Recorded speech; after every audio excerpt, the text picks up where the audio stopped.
Bentrovati, buongiorno telespettatrici, telespettatori di Antenna 3. Entriamo in diretta anche per questo mercoledì 15 giugno per aggiornarvi su tutti i fronti della cronaca, della politica e dell'attualità. Ci sono tanti fatti di cui dobbiamo darvi conto. Uno su tutti, l'ennesimo femminicidio a nord-est, l'ennesima donna ammazzata, questa volta dal marito. È successo questa notte a Codroipo, siamo in provincia di Udine. Una donna per l'appunto di 40 anni, il marito ne ha 45. L'uomo è stato fermato alcune ore dopo dai carabinieri in una zona di campagna dell'abitazione dove è avvenuto il femminicidio. Al momento dell'omicidio c'erano anche i figli della coppia che stavano dormendo e che intanto sono stati affidati ai congiunti. Vediamo adesso delle immagini del centro di Codroipo. Tra l'altro sul posto si sta recando la nostra collega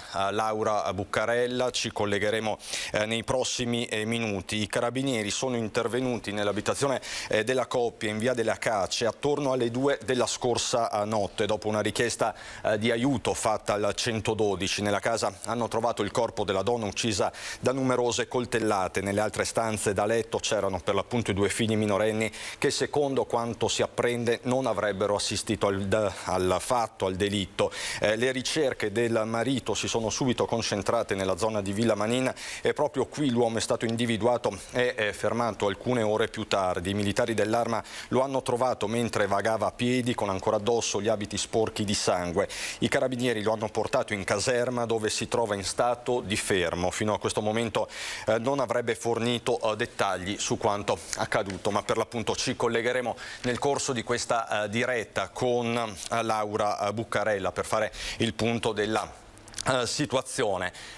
Tanta la cronaca, tanti i fatti di cui darvi conto anche per questo mercoledì. Mi sembra di aver già visto la nostra Daniela Sizzia, perfetto, con Nicoletta Rizzetto. Si trova all'esterno della prefettura di Treviso. Come sapete, in queste ultime settimane vi abbiamo raccontato tanti fatti di cronaca con protagonisti minorenni, baby gang, anche tanti stranieri, risse, pestaggi, risse che scorrevano via social, appuntamenti appunto che maturavano su TikTok piuttosto che su Instagram. Ma ci racconta tutto Daniela. Buongiorno Daniela.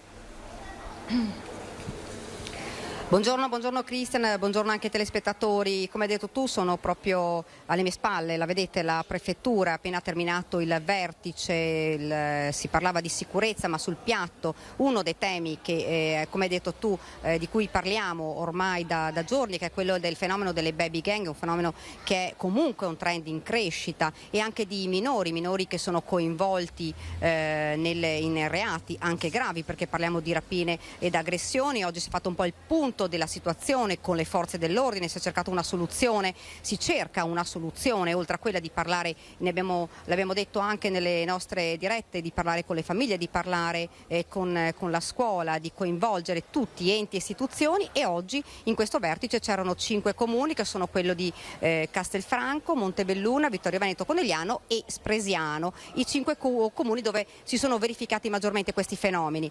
Io accanto a me, lo vedete, ho il sindaco di Spresiano, Marco Della Pietra. Intanto grazie per aver aspettato e buongiorno. Buongiorno a tutti. Dunque sindaco, intanto che cosa è emerso da questo incontro? È emerso che comunque siamo una provincia sicura e molto spesso, ecco, il fatto singolo viene visto in maniera amplificata proprio perché in realtà è un fatto sporadico. Sapete bene che quando i fatti accadono sporadicamente fanno più rumore rispetto magari a delle realtà in cui certe cose accadono quotidianamente. Ecco, ci vuole fare squadra, ci vuole una sinergia con le forze dell'ordine. Ma proprio per la ragione che dicevo prima, che siamo virtuosi da questo punto di vista, abbiamo ritenuto fondamentale subito condividere un tavolo di lavoro con le forze dell'ordine, col prefetto, col questore e con i sindaci maggiormente colpiti, o meglio, quelli che si sono, diciamo, contraddistinti per certi fatti nell'ultimo periodo. C'era anche Treviso, non so se l'avevi detto prima, e quindi ecco, abbiamo ritenuto di iniziare da noi, ma poi per allargare, ecco, un certo protocollo anche alle altre amministrazioni comunali, perché di fatto sono accadimenti che possono un giorno succedere da una parte e un giorno dall'altra. Ecco, Sindaco, però sta di fatto che la cronaca ce lo dice, ce lo racconta, insomma negli ultimi periodi c'è stato sempre, insomma, un reato dove abbiamo visto coinvolti i minorenni, non ultimo quello di Conegliano ieri con dei minori che hanno scippato un novantenne, insomma è un fenomeno che comunque preoccupa. Ma è un fenomeno che sicuramente è attenzionato, ci mancherebbe altro, e guardate che anche il fatto che si verifichino e che i dati siano così precisi significa che sul campo le forze dell'ordine sono presenti, perché io sono convinto che certi fatti siano sempre accaduti, in momenti magari di più, in momenti un po' meno, però magari non c'era nemmeno l'attenzione che invece viene data in questo momento. Per cui ecco, io mi sento anche di tranquillizzare i cittadini, i sindaci ci sono, le forze dell'ordine ci sono, le autorità competenti ci sono, e adesso stiamo organizzando anche ulteriori servizi, ma stiamo agendo sia dal punto di vista repressivo che anche da quello preventivo, quindi rafforzeremo entrambi gli ambiti. Ecco, Sindaco, che cos'è secondo lei mancato? Come mai? Si dà sempre la colpa al Covid, alla pandemia, è quello che ha creato secondo lei il problema? Oppure erano fenomeni che insomma c'erano, ma insomma questo trend è cresciuto? Allora, io credo che si debba stare attenti intanto a parlare di baby gang. Baby gang mi sembra un termine un po' forte, ecco, per quello che accade quello che sta accadendo sui nostri territori. Se guardiamo in altre zone d'Italia magari ci rendiamo conto di cosa sia davvero il fenomeno baby gang. Qui abbiamo dei gruppi sparsi di ragazzini che probabilmente sì, il Covid ha fatto la sua parte, magari anche una certa disattenzione da parte delle famiglie, ma non voglio dare la colpa alle famiglie, ma proprio perché magari sono impegnati a sbarcare il lunario e quindi non hanno nemmeno il tempo di seguire i propri figli come si deve, e è tutta una serie di concause, ecco, che magari porta a questo tipo di comportamenti. Io credo che comunque siamo ancora in tempo, ecco, per prenderli, ecco, e per salvarli. Di fatto, ecco, c'è poi da distinguere il fatto criminoso. Chiaro, quando saltano fuori dei coltelli lì non si parla più, ecco, di episodi di ragazzini, ma si parla di altre cose, da quelli che invece possono essere considerati fenomeni di disagio giovanile. Dunque Cristian, queste insomma sono le novità che sono emerse in prefettura oggi, parlando non solo di baby gang come diceva, insomma, anche se non si vuole insomma dare questo nome a questi gruppi di ragazzini, ma comunque anche fenomeni come abbiamo visto e come vi abbiamo raccontato quello di Conegliano, dove insomma 2 minorenni hanno scippato un novantenne.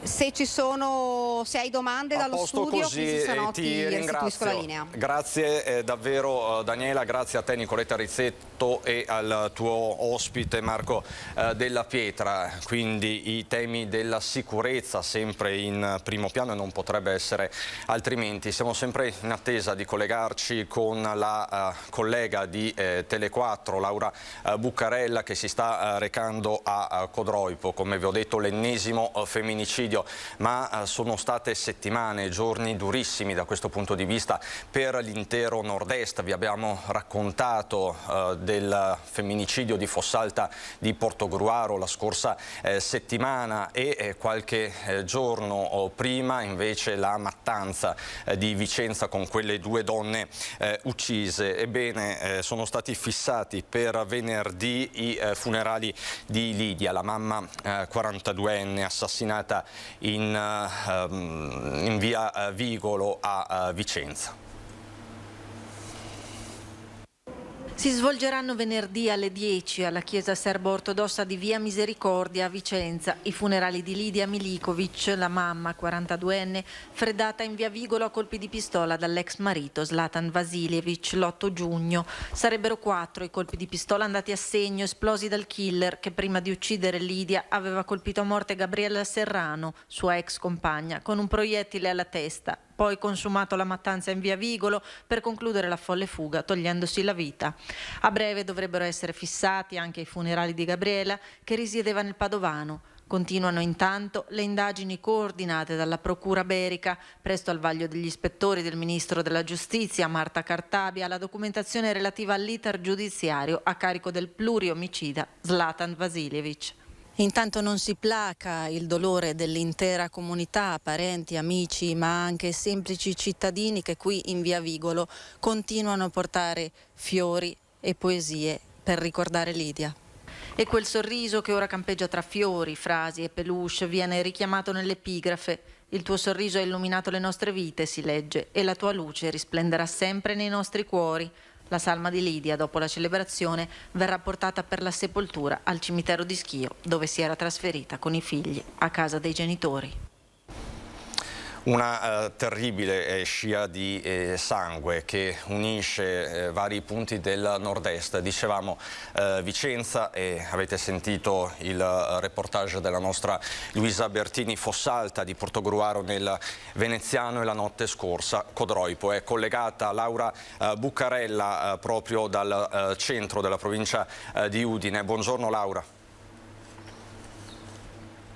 Buongiorno a te, buongiorno ai telespettatori. Sì, mi trovo proprio davanti alla casa in cui questa notte si è svolta la tragedia, il femminicidio. Elisabetta Molaro, 40 anni, è stata uccisa con diverse coltellate dal marito Paolo Castellani, di 44 anni. È avvenuto in questa casa poco distante dal centro di Codroipo. L'uomo pare abbia chiamato il 112 e poi sarebbe scappato. Il tutto è avvenuto alle 2 di questa notte nella camera vicino a dove si sono svolti i fatti. Dormivano ignare fortunatamente le 2 figlie della coppia di 8 e 5 anni, che ora sono state affidate ad altri parenti. I carabinieri, allertati appunto da questa segnalazione, sono arrivati nella villetta e hanno trovato il corpo esanime della donna uccisa da diverse coltellate. E sono intervenuti appunto su chiamata, ma non è ben chiaro ancora se sia stato esattamente l'uomo a chiamarli oppure qualche vicino di casa. Trovando il corpo si sono occupati subito i militari dell'Arma, naturalmente, di mettere in sicurezza e di proteggere le 2 bimbe della coppia. Pare che la coppia fosse in fase di separazione, anche questo è un particolare non ancora confermato, non ufficiale, ma sembra che l'uomo non abbia digerito insomma questa separazione, non abbia ancora sopportato insomma questa situazione, e pare davvero di sentire e di vedere un copione già visto. Le ricerche del marito, che poi si è allontanato dalla villetta, sono proseguite per qualche tempo, fino a che è stato ritrovato nelle campagne nei pressi di Villa Manin di Passariano, che è qui a poca distanza. Anche l'arma del delitto, un coltello proveniente dalla casa della coppia, è stato trovato all'altezza di un corso d'acqua, il torrente Corno, proprio qui vicino a Codroipo. La comunità naturalmente codroipese è sconvolta. Abbiamo sentito poco fa il sindaco uscente Marchetti al telefono, ci ha detto che si trattava di una coppia assolutamente che non aveva mai dato segnali, come spesso accade in questi casi, non aveva mai dato segnali di squilibrio, di problemi, non era assolutamente seguita dai servizi sociali del comune, ed è stata una tragedia, un fulmine a ciel sereno per tutta la comunità. Per il momento è tutto. Qui le indagini sono coordinate dalla procuratrice Finocchiaro di Udine, e l'uomo è stato portato prima in ospedale e poi in caserma dai carabinieri di Udine. Se ci saranno aggiornamenti torneremo a collegarci. Laura, grazie davvero, grazie per questo collegamento da Codroipo, che è appunto teatro di questa ennesima tragedia, di questo ennesimo femminicidio. Pare sia il 40° dall'inizio dell'anno a livello nazionale, e le ultime vittime, questo è un primato del quale faremo davvero a meno, sono del nord-est, quindi insomma torneremo a collegarci con la collega Buccarella se ci saranno aggiornamenti anche nel corso di questa diretta. Restiamo sulla cronaca, fra poco ci colleghiamo con Padova, ma vi devo dare un aggiornamento che ci porta nel Trevigiano, perché c'è un triste epilogo di cui darvi conto. Si era dato fuoco in piazza dopo essere stato multato 2 volte perché si trovava al lavoro senza Green Pass. È morto dopo 127 giorni il 37enne pakistano che appunto con il suo gesto aveva sconvolto la comunità di Oderzo. Abbiamo il servizio. Dovrebbe esserci, eccolo. 4 mesi a lottare tra la vita e la morte contro ustioni gravissime su tutto il corpo, ma le speranze sono finite nelle scorse ore quando Nadim Faraz è morto all'ospedale di Verona. La sera del 5 febbraio scorso aveva lasciato sotto shock Oderzo quando si era dato fuoco in piazza, a poca distanza dal kebab dove lavorava, in via Roma. Si era cosparso di alcol e si era trasformato in una torcia umana sotto gli occhi dei passanti attoniti, esasperato, raccontava il suo avvocato, dalle 2 multe che aveva ricevuto per essere stato trovato al lavoro privo di Green Pass. Davanti alla seconda sanzione comminata quella sera dai carabinieri, già fragile per problemi di depressione, non aveva più retto. I testimoni, pur sconvolti, erano riusciti a spegnere le fiamme con un estintore e avevano prestato i primi soccorsi in attesa dell'ambulanza. Poi il ricovero del 37enne pakistano con ustioni di 3° grado sull'80% del corpo. Le sue condizioni erano apparse subito gravissime. Era rimasto per molte settimane in terapia intensiva. Dopo 4 mesi il suo corpo non ha retto. Arrivato poco meno di 10 anni fa in Italia, aveva avuto qualche disavventura giudiziaria ed era in attesa di una imminente estradizione in Grecia per scontare una condanna a 8 anni per una cessione di 4 grammi di hashish. Il 37enne si trovava ai domiciliari. Gli era stato concesso di spostarsi solo per andare al lavoro, ma non per vaccinarsi, e quindi di ottenere il Green Pass per lavorare. Un paradosso che lo avrebbe portato all'esasperazione di quella sera fatale a Oderzo. Un fatto che ha sconvolto, dicevamo, Oderzo, e non solo, ha provocato anche un grosso dibattito alcuni mesi fa. Le chiedo una reazione a caldo, non dobbiamo parlare di questo, non dovevamo parlare di questo, a Filippo Segato, segretario dell'APE di Padova. Buongiorno Segato, grazie per essere qui con noi. Ecco, le chiedo proprio una reazione a caldo a questa notizia, perché è successo in un esercizio pubblico, c'è anche l'esasperazione, diciamo così, da Green Pass, o comunque l'esasperazione di un determinato clima. Che cosa si sente di dire? Buongiorno innanzitutto. Buongiorno a lei, buongiorno a tutti. Allora, intanto non mi permetto di entrare nel merito della situazione singola, naturalmente certo che la notizia è sicuramente drammatica e ci lascia sgomenti, ed è comunque rappresentativa di un periodo dal quale siamo usciti, o almeno speriamo di essere usciti, un periodo veramente devastante per le imprese, ma anche per i privati cittadini, per i lavoratori e per le menti delle persone. Prima un periodo, soprattutto nel 2020, di lockdown, con le persone chiuse in casa, poi nel 2021 delle disposizioni collegate all'utilizzo continuativo della mascherina, al possesso del Green Pass, prima nella versione unica, poi nella doppia versione base al forzato, gli obblighi di vaccinazione, insomma tutta una serie di costrizioni con le quali evidentemente non eravamo abituati a convivere, e molte persone hanno incontrato delle difficoltà, persone magari, mi permetto di aggiungere, un po' fragili o che venivano da situazioni magari personali un po' più delicate e che non hanno saputo reagire nella migliore delle modalità. Ecco, per cui Naturalmente sono sgomento per questa notizia che ho visto, che ho sentito in questo momento, che però, ripeto, purtroppo è significativa di un clima che si era creato nei mesi scorsi e che speriamo vivamente di essercelo lasciato alle spalle. Poi noi, Segato, lo diciamo sempre, ogni storia è a sé e merita tutto il rispetto, le storie sono sempre più complesse di quelle che poi appunto spesso si raccontano. Veniamo a noi, veniamo al tema di giornata, e io la porto nella sua Padova, perché appunto oggi è la giornata dello sciopero dei buoni pasto. Io inizierei da questa testimonianza raccolta da Guido Barbato proprio nel Padovano. Partiamo da qui. Perché oggi è diventato insostenibile, praticamente accettare un buono pasto da 8 euro, a noi dopo 60 giorni ce ne corrispondono circa 6 euro, è più del 20%, quindi questo per noi diventa, con i costi energetici, con i costi della materia prima che sono andati alle stelle, per noi diventa insostenibile. Cioè i lavoratori hanno un buono pasto da 8 euro circa e a noi ce ne vengono corrisposti 6 euro, cioè non è più sostenibile.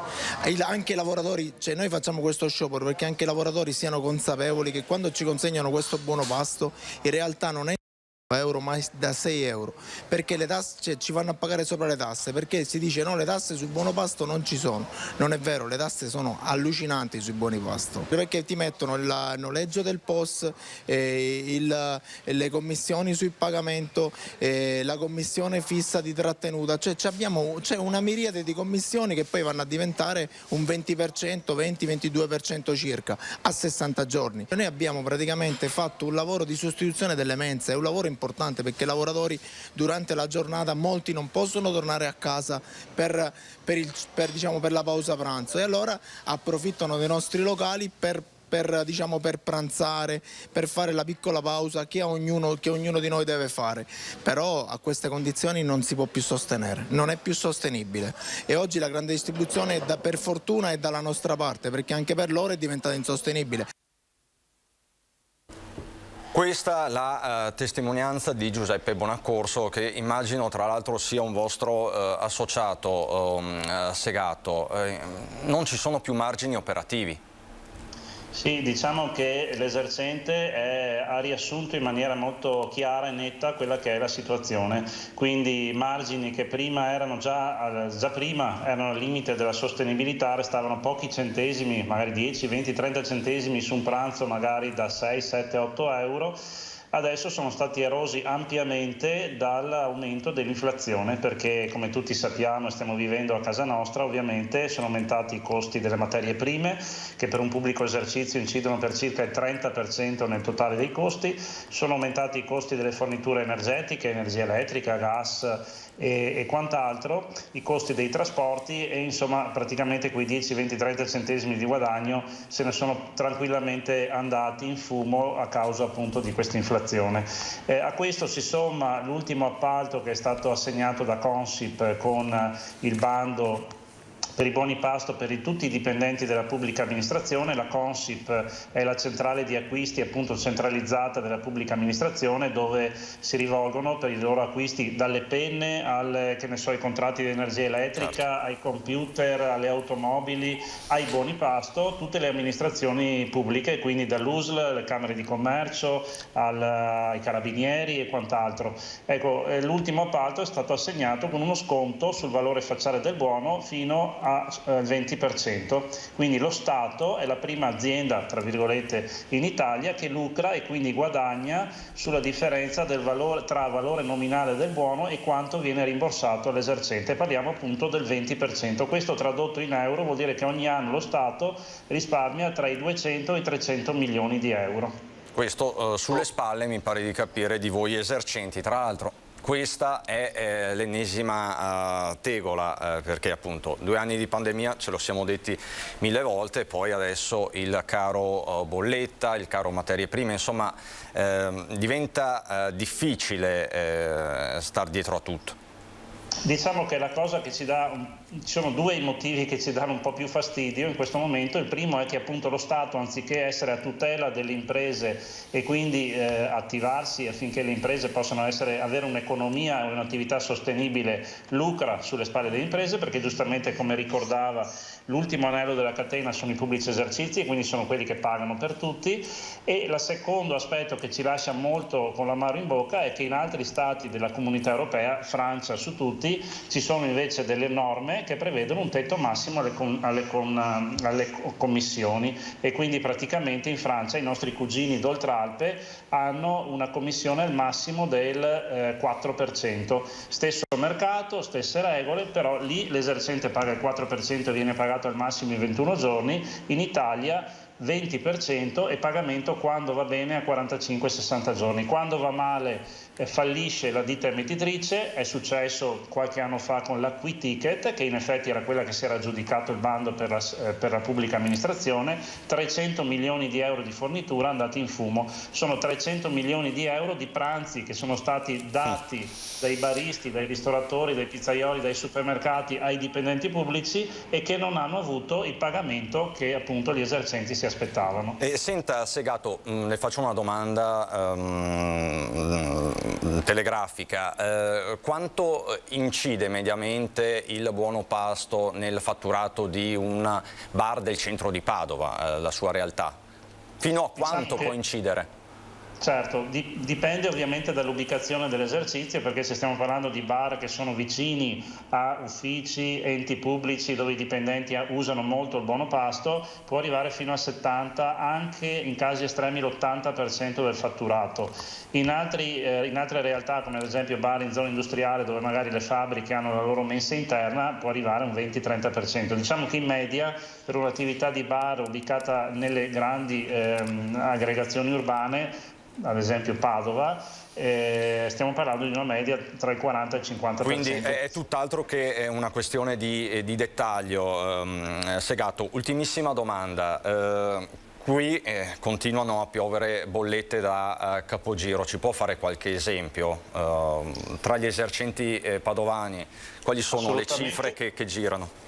Un esempio recentissimo: un ristoratore che si è visto arrivare delle bollette da 15.000 euro, ha chiesto la rateizzazione anche per il tramite nostro, e adesso stiamo cercando di ottenerla appunto nel maggior numero di rate possibili. Il fornitore gli ha proposto una rateizzazione in 3 rate, quindi vuol dire che i 15.000 euro li pago in 3 mesi, 5.000 euro al mese, che vanno a sommarsi però ad altri 15.000 euro che arriveranno per le prossime forniture, e quindi sostanzialmente è una situazione che diventa molto molto pesante.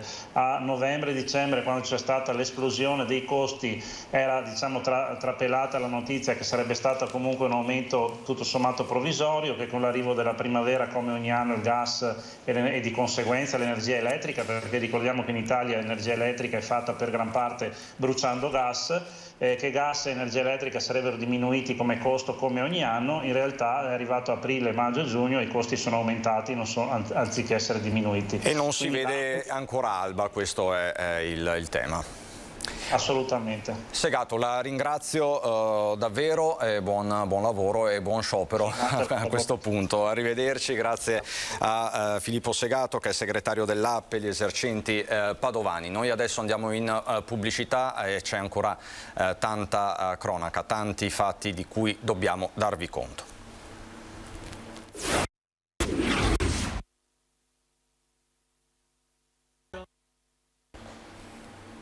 Di nuovo in diretta per raccontarvi questa giornata di cronaca a nord-est. Ci siamo collegati con Broipo, torneremo a farlo molto probabilmente anche più tardi per l'ennesimo femminicidio. La notte scorsa una donna di 40 anni uccisa dal marito 45enne, che poi ha tentato di darsi alla fuga. La nostra Laura Buccarella è sul posto, torneremo appunto a collegarci. E la cronaca nel Trevigiano: giovedì alle 17 nella chiesa parrocchiale di Vidor saranno celebrati i funerali di Luca Carrera e della moglie Patrizia Bisol, morti nel tragico schianto tra la loro moto e un camper domenica a Feltre lungo la strada regionale 348. La strada feltrina, dare l'ultimo saluto alla coppia, una comunità ancora sconvolta dal dramma, una coppia molto affiatata, accomunata dalla passione per la moto e molto conosciuta in paese. Queste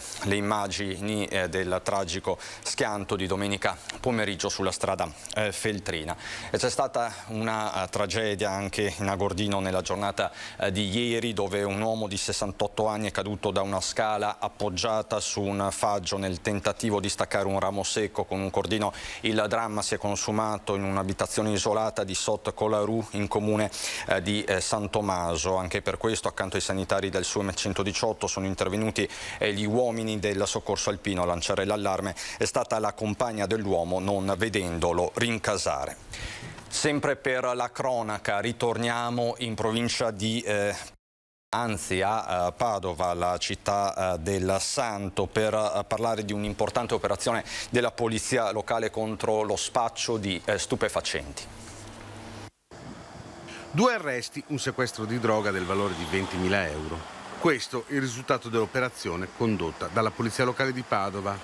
Tutto è nato dall'osservazione da parte degli agenti dei movimenti di alcuni cittadini asiatici nel cuore dell'Arcella. Attraverso un'attività di indagine durata qualche settimana, il personale in borghese ha individuato un cittadino cinese di circa 30 anni che veniva avvicinato da persone di nazionalità filippina che dopo uno scambio veloce si allontanavano in fretta. Subito fermate, queste ultime hanno rivelato di aver acquistato metanfetamina. Gli agenti hanno quindi pedinato il 30enne cinese ricostruendo le dinamiche dei suoi traffici. È stato quindi fermato e perquisita la sua abitazione. Qui gli agenti hanno trovato più di un etto di shabu, una droga molto diffusa tra le comunità orientali, che venduta avrebbe avuto un valore di mercato di 20.000 euro.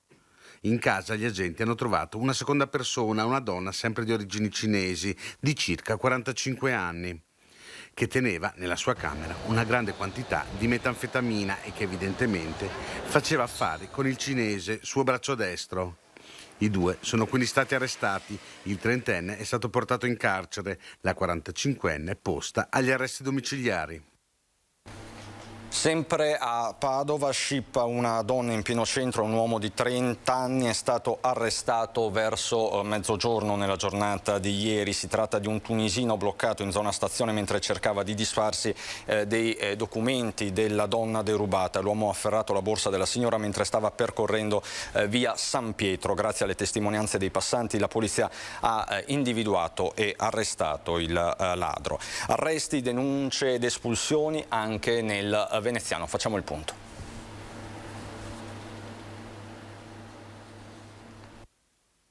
È di 5 arresti, una denuncia e 2 espulsioni l'ultimo bilancio della Polizia di Stato di Venezia sul fronte antidroga. Gli arresti sono avvenuti nei giorni scorsi in 5 distinti interventi a Mestre, in Viale San Marco, nei pressi di Piazza Barca e in zona Cipressina. In manette 5 spacciatori, tutti stranieri. In totale sono stati sequestrati 24 involucri di cocaina per un peso complessivo di circa 20 grammi e 10 grammi di cocaina pronta per essere confezionata, insieme ad altre 6 dosi pronte ad essere cedute.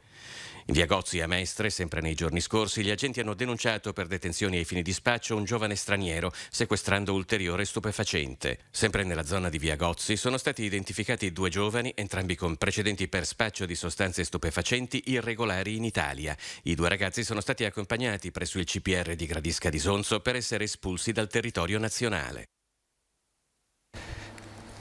Operazione contro invece i reati contro il patrimonio nel Vicentino da parte dei Carabinieri.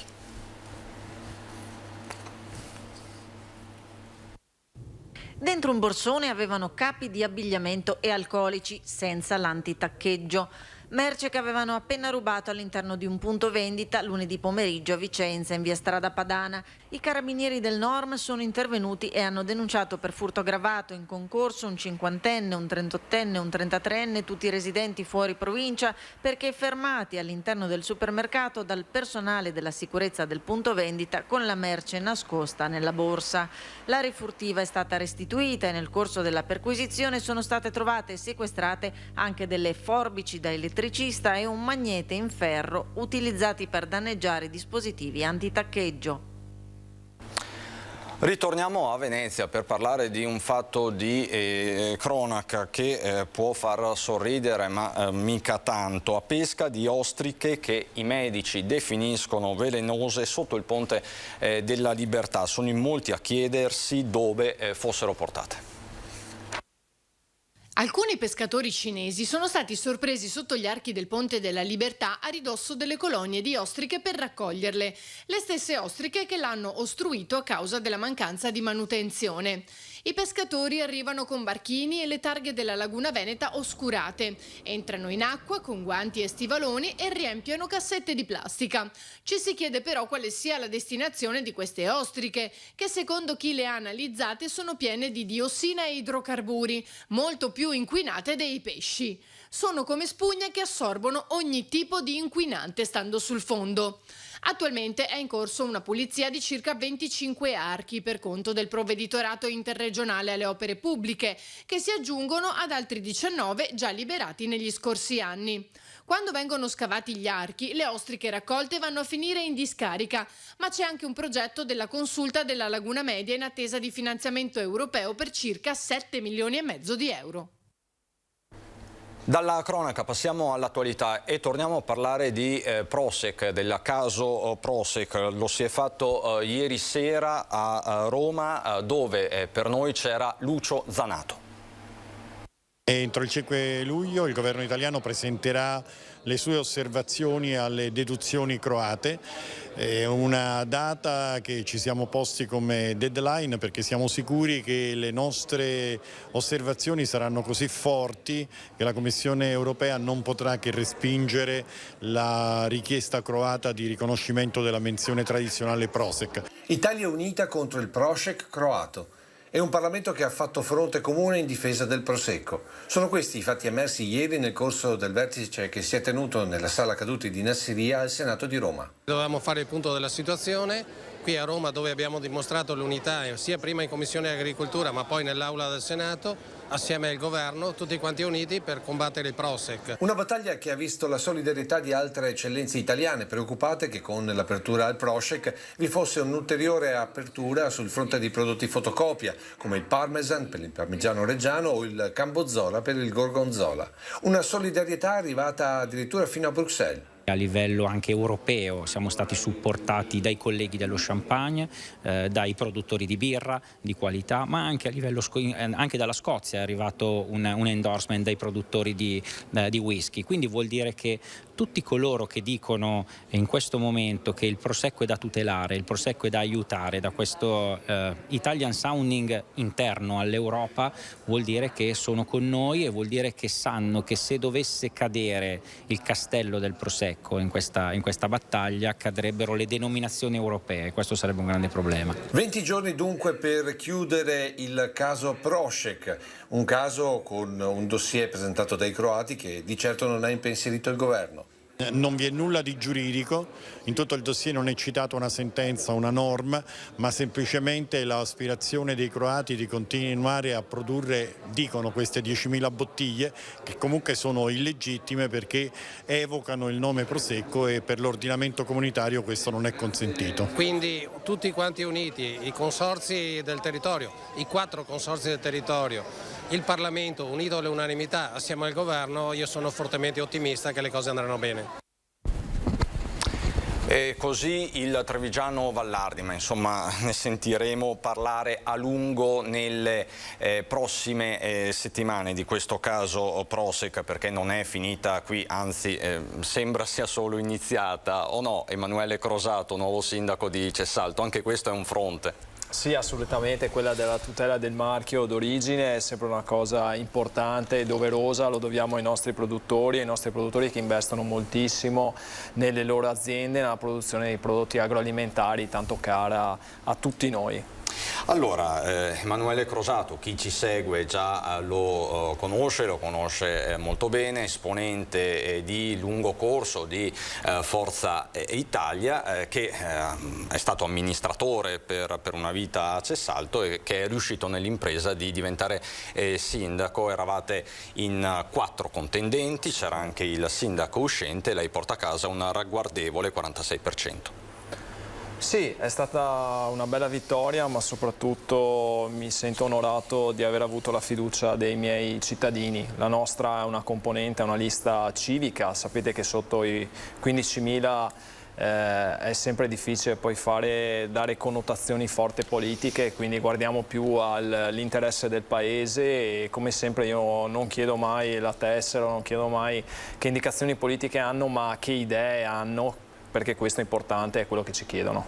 Ecco, chi l'ha aiutata? Perché per esempio ieri il Partito Democratico Trevigiano è uscito con una nota rivendicando anche il risultato di Cessalto, quindi il fatto di averla supportata, è così? Io guardo sempre, più che i partiti, guardo sempre alle persone. Sono persone che poi magari hanno una connotazione politica importante, hanno una storia e io ho sempre grande rispetto per tutti, ho grande rispetto per le storie politiche, ma soprattutto per quello che le persone riescono a fare. Il nostro programma è uscito dalle famiglie, da quello che ci chiedevano i cittadini andando casa per casa. Nei comuni piccoli la campagna elettorale si fa suonando il campanello e spesso essendo accolti come in questo caso, e ringrazio ancora i cittadini di averci accolto col sorriso e molto probabilmente li abbiamo ripagati con il sorriso e con le nostre idee, e per questo ci hanno premiato. E quindi le dice a fare la differenza sono le persone e poi sono anche i contenuti. Più in generale i partiti non hanno fatto una bellissima figura e poi ha pesato molto l'astensionismo. Qual è la sua fotografia? Sì, credo lei che comunque appartiene a un partito. Sì, assolutamente. Credo che in tutta la provincia comunque viene fuori una connotazione che la figura del sindaco è sempre più una figura di garanzia e vogliono delle persone che abbiano determinate caratteristiche, quindi abbiano comunque un background, abbiano una preparazione e vengono premiate queste persone. Abbiamo visto tante riconferme come la sindaca di Silea, quindi persone anche di grandi capacità che hanno già dimostrato e che comunque sono una garanzia. Come Forza Italia è innegabile la nostra soddisfazione per aver aiutato alcuni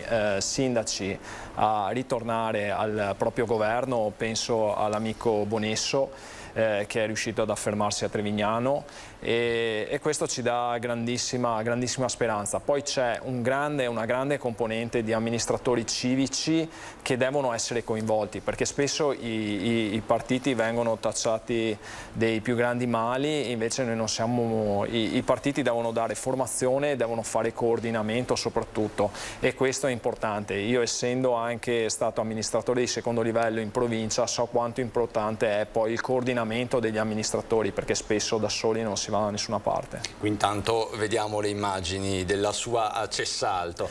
Tra l'altro mi dica. Sì, avete visto l'asilo del nostro capoluogo, e quindi è bellissimo. Ieri mattina la prima cosa che ho fatto sono andato a salutare i bambini che entravano proprio lì di fronte. Lo vedete adesso le immagini dell'entrare i bambini all'asilo, è già un saluto e quant'altro, è la cosa più bella. Poi veramente sono queste le belle cose di fare l'amministratore. Crosato, senta, ritornando al discorso politico, Forza Italia ha riportato al governo dei sindaci, citava Bonesso e quant'altro, però per esempio a Verona ha in qualche modo rotto un po' gli schemi. Poi insomma Forza Italia dice che a rompere gli schemi sono stati altri, insomma le accuse sono reciproche, ma l'alleanza di centrodestra come sta? Come ne è uscita? Non sembra benissimo più in generale?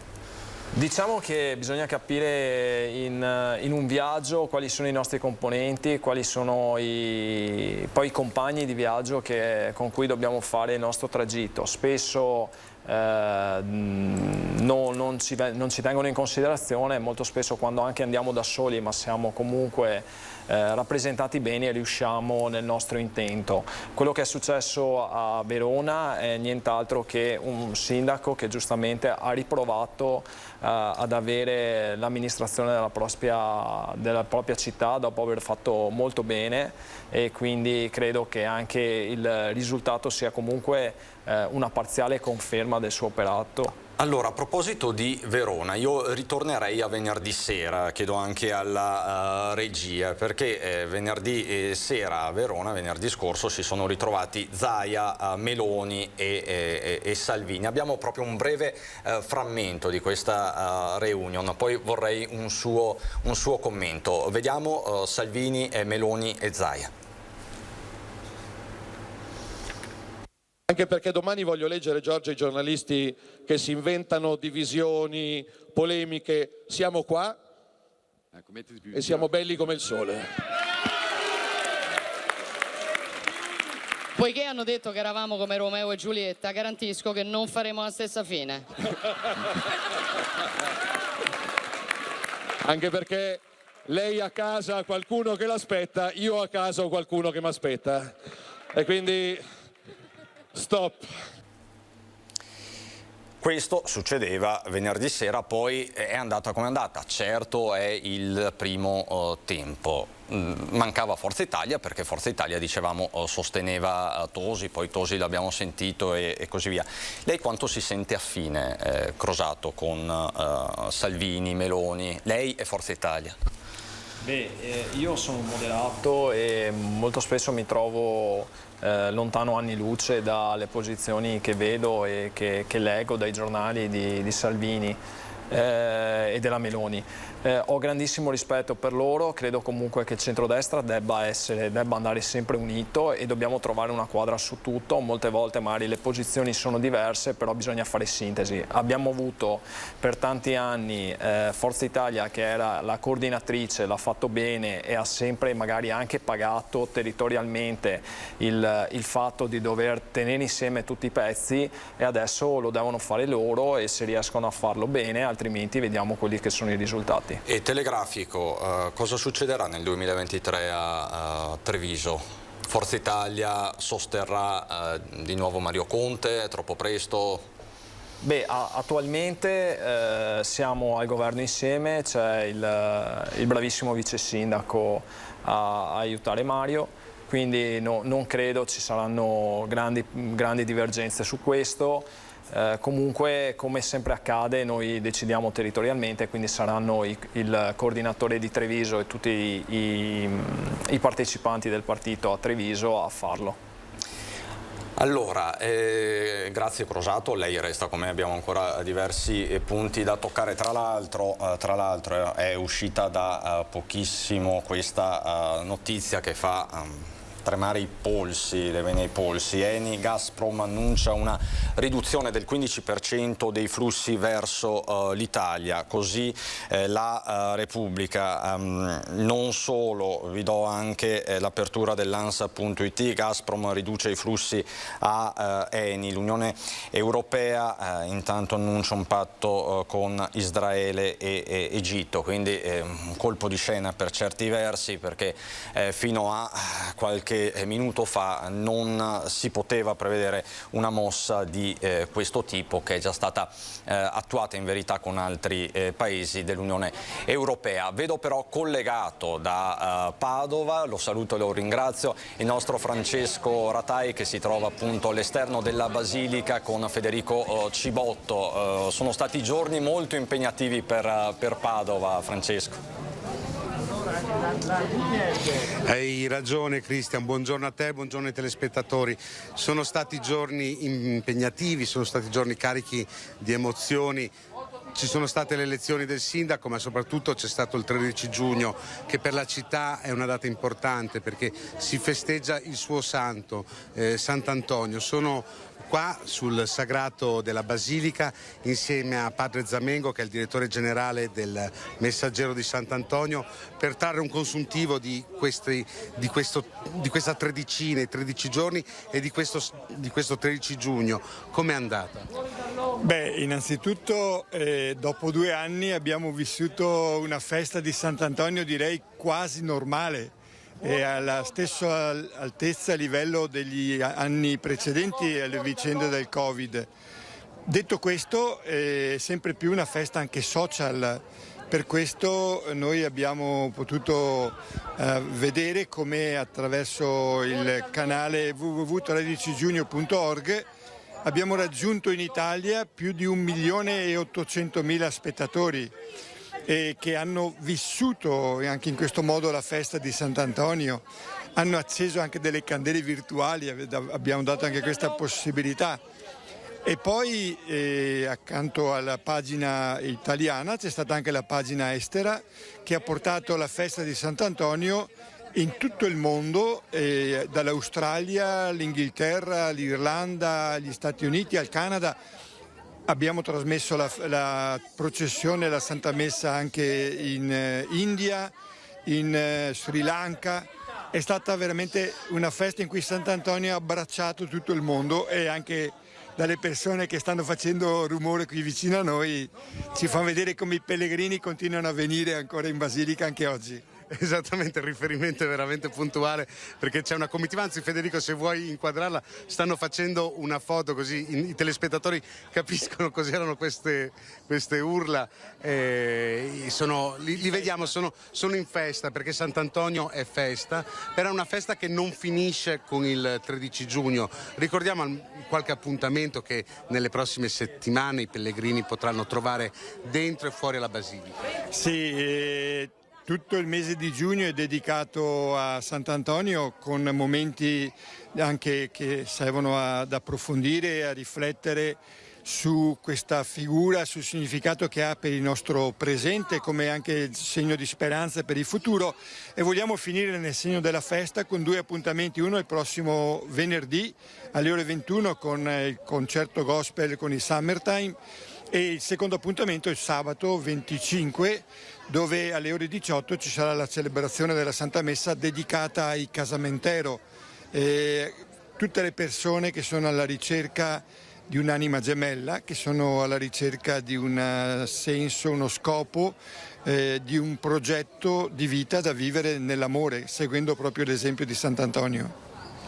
Bene, Cristian, da Padova è tutto, ti restituisco la linea. Grazie davvero Francesco, grazie a te, al tuo ospite, a Federico Cibotto, per questo bel collegamento. Insomma, sono stati giorni impegnativi, dicevamo, per Padova, ma importanti dal punto di vista politico, spirituale, sociale, economico, perché è una città che torna a rivivere, come torna a rivivere anche la montagna, perché in realtà ci sono segnali che vanno in controtendenza rispetto anche a una certa narrazione che per carità poi è suffragata dai numeri, dai dati, però ci sono anche delle storie positive, come ci racconterà la nuova sindaca, che saluto e ringrazio, di Tambre in Alpago, Sara Bona. Buongiorno sindaco. Sindaco, mi sente? Vedo Sara Bona frizzata per il momento, comunque fra pochissimo ritorniamo, perché prima la vedevo benissimo e anche fluente nei movimenti. Ecco, adesso c'è la carica dei nuovi sindaci, è il momento delle presentazioni, Crosato. Sì, assolutamente, è sempre un bel momento, anche perché comunque è bello vedere alcune riconferme di persone che stimi, che hai avuto già la possibilità di incontrare in altri ruoli, ma anche delle facce nuove, persone. Sono importanti i nuovi innesti. Io anche in questo ho guardato nella formazione della giunta e nella formazione della giunta che farò, e nella formazione soprattutto della lista e del gruppo allargato che mi ha sostenuto, che ringrazio. Sono importanti le facce nuove perché ci permettono di avere una continuità amministrativa. Molte volte i nostri progetti vanno più avanti del mandato del sindaco, che va da 10 a 15 anni in base alla funzione e poi la possibilità di essere riconfermato, e avere degli amministratori giovani ci permette poi di avere continuità nei nostri comuni. Ecco, adesso vedo Sara Bona, ve l'ho presentata, nuovo sindaco di Tambre. Innanzitutto congratulazioni sindaco. Grazie mille. Allora, lei aveva un avversario temibilissimo, il quorum, però ce l'ha fatta. Com'è andata, Bona? Sì, allora siamo stati davvero soddisfatti, proprio perché i nostri cittadini hanno dimostrato un grandissimo senso civico e sono andati a votare. Abbiamo raggiunto una percentuale del 54,9% e questo è andato ben oltre il quorum, che sarebbe stato del 40%, per cui non è solo una dimostrazione di responsabilità, ma anche proprio, io lo vedo come un segnale di appoggio molto forte, e quindi per noi è stato veramente molto molto apprezzato. Ecco, perché si è parlato tanto, no, di disaffezione al voto, di scarsa affluenza, lo abbiamo visto anche nelle sfide principali dei comuni capoluogo. A Belluno città di fatto si è recato alle urne meno di un bellunese su due, non è andata meglio a Verona. Nei piccoli comuni, tutto sommato, la rete democratica, chiamiamola così, Bona, ha tenuto, e questo è un segnale, come lei diceva, positivo. Sì, vorrei dire quasi un po' un'impennata d'orgoglio, perché nel nostro caso era stata anche, diciamo, invocata la possibilità del commissario, del commissariamento del comune, come se fosse, diciamo, una scelta dei cittadini. Invece noi sappiamo benissimo che il commissariamento di un comune è una situazione di emergenza o di estrema urgenza, per cui secondo me, di fronte a questo messaggio che è stato portato, i cittadini hanno detto no, se c'è una lista che si candida, se ci sono dei cittadini che vogliono mettersi a disposizione, perché non provare a dargli comunque la fiducia, anziché affidare l'amministrazione a un commissario che sappiamo bene ha un altro tipo di missione, insomma, rispetto a quella di valorizzare il suo territorio. Quindi si tratta di andare oltre l'ordinaria amministrazione, che potrebbe garantire un commissario, e fare una vera e propria programmazione. Poi, tra l'altro, c'è da dire che lei era un volto noto, molto conosciuto a Tambre, perché comunque faceva parte dell'amministrazione di Oscar Facchin, l'amministrazione uscente, quindi è importante essere radicati sul territorio. Credo proprio di sì, nel senso, oltre ai 10 anni di amministrazione, io sono comunque da più di 20 anni nella Pro Loco, anche se, diciamo, risiedo in un altro comune, sono comunque molto presente a Tambre. Penso che questa cosa i miei cittadini l'abbiano riconosciuta. Inoltre mi sono occupata quasi sempre di sociale, servizi sociali e sanitari, per cui con un forte legame proprio con i cittadini, magari rispetto ad altri ambiti dell'attività amministrativa. Questo penso abbia portato un pochino al risultato finale, insieme ovviamente al contributo di tutta la squadra. E questo la accomuna, perché conosco, insomma, entrambi da un certo punto di vista, a Crosato, quindi giovani amministratori e impegnati sostanzialmente. Anche questa è una cifra stilistica, a Crosato. Sì, assolutamente. Intanto complimenti alla collega sindaca di Tambre, e so poi quanto sarà difficile i primi momenti. Io do solo un dato: ho avuto 250 tra mail e messaggi a cui sto cercando di rispondere, tra cui tante segnalazioni di cittadini, perché poi i cittadini vedono il sindaco come il riferimento, quello che può risolvere tutti i problemi, e tali siamo, tali dovremmo essere, e cerchiamo, è bello anche avere il contatto. Io ho dato una cosa anche divertente, ho dato il mio numero di telefono alla prima lettera che ho mandato a casa, quindi proprio l'orgoglio anche di essere il primo cittadino dei miei cittadini. Mi dicono, Crosato, che lei ha portato anche l'ufficio del sindaco, l'ha già trasferito o intende trasferirlo al piano terra? Sì, io ho dato questo segnale perché volevo essere vicino. Non mi sento in alcun modo superiore a nessuno, anzi chi mi conosce sa che cerco sempre di mettermi a disposizione di ogni persona, e quindi la possibilità di avere un anziano che invece di fare 3 rampe di scale viene direttamente, mi trova all'ingresso del comune, il mio ufficio è lì, e credo sia anche una cosa dovuta alle persone, dopo anche questi anni difficili del Covid, riuscire a riaprire la casa comunale, che poi è il luogo dove i cittadini vanno per avere delle risposte, e risposte chiare, ed essere disponibili. Allora Bona, diciamo che la figura del sindaco si è evoluta nei decenni, nel tempo. Oggi possiamo dirlo con molta tranquillità, comporta molti più oneri che onori, soprattutto nei comuni di dimensioni più piccole, mi riferisco per esempio ai comuni montani.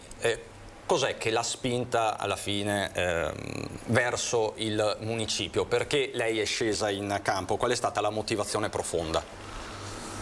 Beh, allora intanto condivido quanto ha detto il collega del sindaco di Cessalto, nel fatto che dobbiamo essere assolutamente disponibili per i cittadini.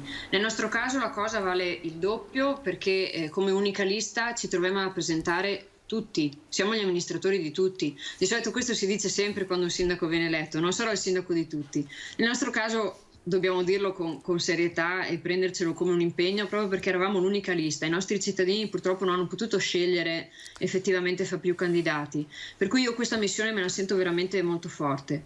E poi adesso dirò magari una cosa un po' sentimentale, ma veramente io me la sento, cioè mi sento come una sposa appena dopo il matrimonio, nel senso, i miei cittadini mi hanno dato il mandato di guidare il paese che amo da una vita, dove è nata e cresciuta la mia famiglia, e dove la mia famiglia ha avuto una lunga esperienza anche proprio sia di rappresentanza amministrativa che anche di lavoro per il territorio dentro ad altre associazioni come la Proloco, i commercianti locali, lo Sci Club, eccetera. Per cui diciamo questo mandato per me rappresenta non solo una continuità con la storia della mia famiglia, ma anche del mio paese. E cosa mi spinge? Mi spinge il fatto che comunque dopo 10 anni c'è un'esperienza che è stata maturata. È difficilissimo, come è stato detto, amministrare i comuni, per cui perdere questa esperienza sarebbe veramente dannoso.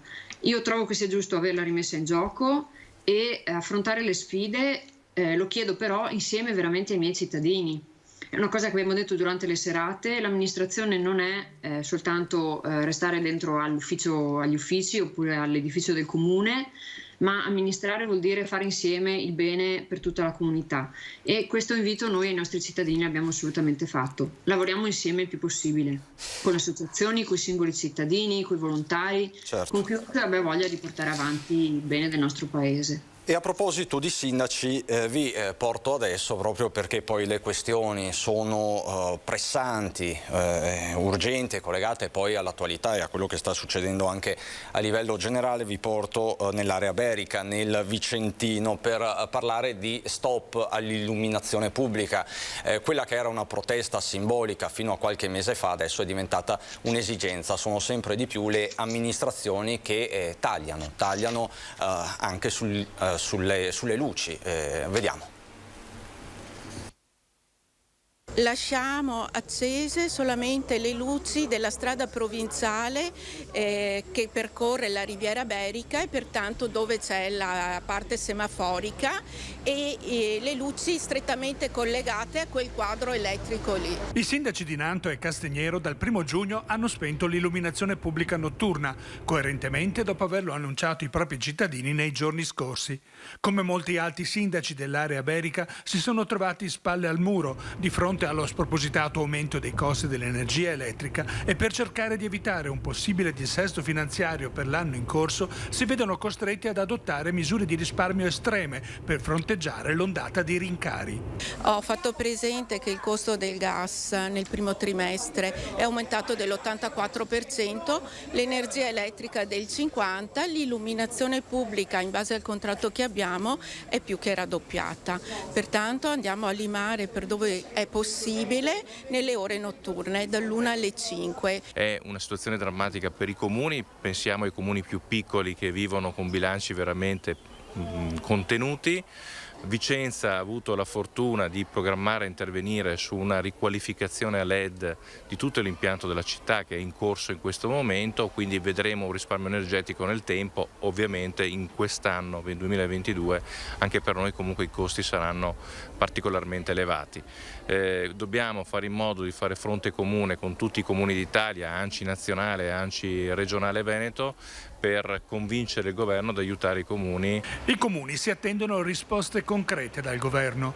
In fondo, dicono, nelle casse dello Stato stanno entrando fondi extragettito che non compensano i contributi fin qui erogati. Se mi posso permettere anche una polemica, credo che il governo dovrebbe fare un po' di più in considerazione al fatto che l'IVA applicata ai costi dell'energia è al 22%, quindi con l'aumento dei costi lo Stato italiano ha un maggior gettito. Riteniamo pertanto che con il maggior gettito che ha derivante dall'IVA applicata potrebbe essere ben più di quello che sta facendo nei confronti dei nostri comuni a ristoro dell'aumento dei costi. Ecco, così il sindaco di Grisignano di Zocco. Crosato, lei ha già qualche idea sulle azioni da intraprendere? Ha già visto i dati di bilancio? Li vedrà nelle prossime ore? Essendo amministratore comunque da tanti anni, conosco bene la situazione, so quali sono le difficoltà. Noi nel nostro comune abbiamo più che altro un'emergenza dovuta al personale e ci attiveremo per questo. I rincari mi preoccupano, non solo quelli rincari energetici, ma anche i rincari su dei lavori che erano già stati programmati, perché poi se il capitolato degli appalti sale diventa poi anche difficile realizzare quell'opera o programmarla o tenere la programmazione così coerente come era iniziata. Dobbiamo comunque, siamo una grande famiglia, il comune, io l'ho detto sempre, è una grande famiglia, ci vuole il buon senso e bisogna capire quali sono le cose in cui si può tagliare, in altre cose non si può tagliare. Ad esempio tutto quello che è il comparto dei servizi alla persona credo sia doveroso mantenerli e anzi potenziarli, perché comunque viviamo in un periodo storico molto difficile, ci sono tanti anziani isolati e quindi molto spesso gli amministratori si tolgono l'illuminazione pubblica per spostare le risorse in altre materie che sono maggiormente una questione di vincoli di bilancio. Bona, lei ha già qualche idea? Sono già state intraprese delle azioni da questo punto di vista dal suo predecessore Facchin?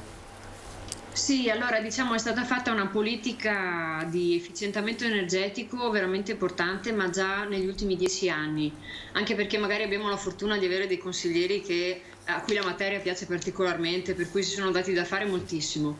Quindi diciamo abbiamo attivato una rete di teleriscaldamento, abbiamo iniziato a sostituire corpi illuminanti già da diverso tempo, in più alcuni bandi di finanziamento regionali, nazionali o europei a cui si poteva accedere li abbiamo destinati proprio all'efficientamento dell'illuminazione pubblica.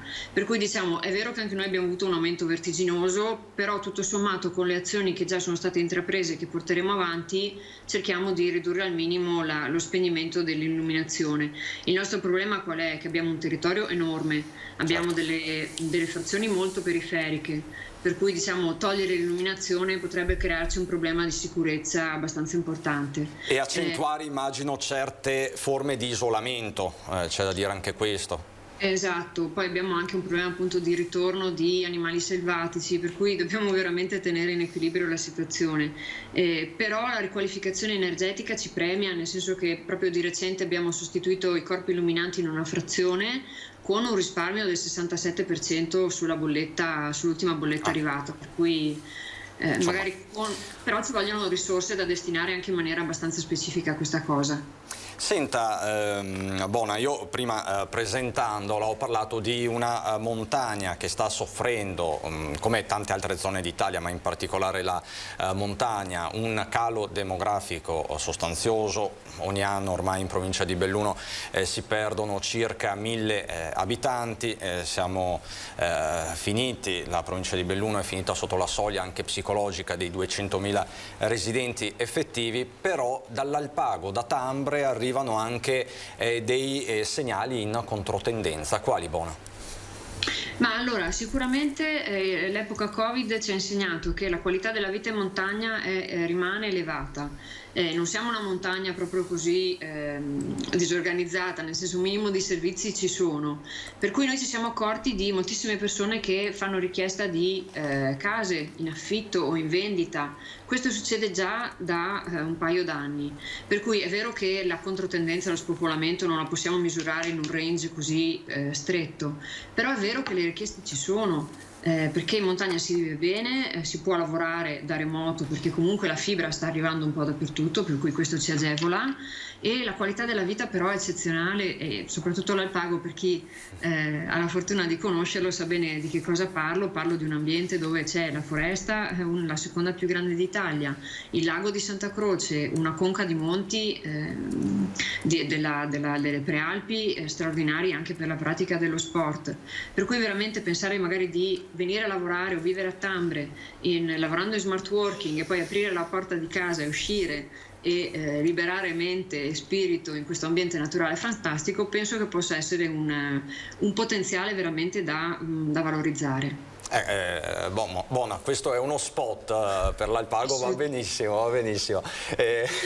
Però insomma questo è un fenomeno che va assolutamente registrato. Poi comunque l'Alpago, Tambre in particolare, è terra alta, ma rispetto magari anche ad altre zone, qui lo vediamo, grazie Tony per le immagini, eccoci a Tambre, è anche diciamo così strategico, nel senso sì isolato, sì montagna, però vicino anche ai centri principali, Belluno, Vittorio Veneto, quindi insomma è un isolamento tutto sommato relativo. Certo ci sono le difficoltà delle terre alte, questo buono.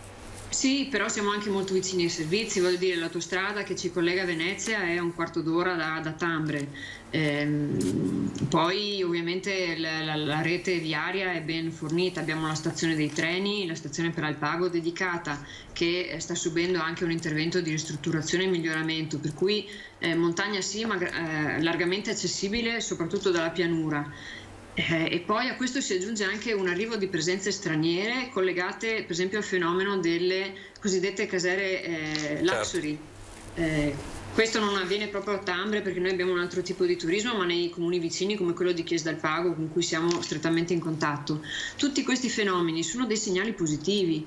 Noi dobbiamo guardare alle cose veramente positive, perché poi... e soprattutto deve farlo un sindaco neoeletto, no? Partire dalle cose positive, dalle opportunità. Lei prima ha pronunciato una parola importante, nel senso l'autostrada la conosce bene il neosindaco di Cessalto, Crosato, perché tra l'altro pochi mesi fa proprio qui in diretta lei, Crosato, aveva lanciato anche un'iniziativa, quella di andare a ridurre i pedaggi, per esempio, proprio in questo momento di caro bolletta, di rincari per le famiglie.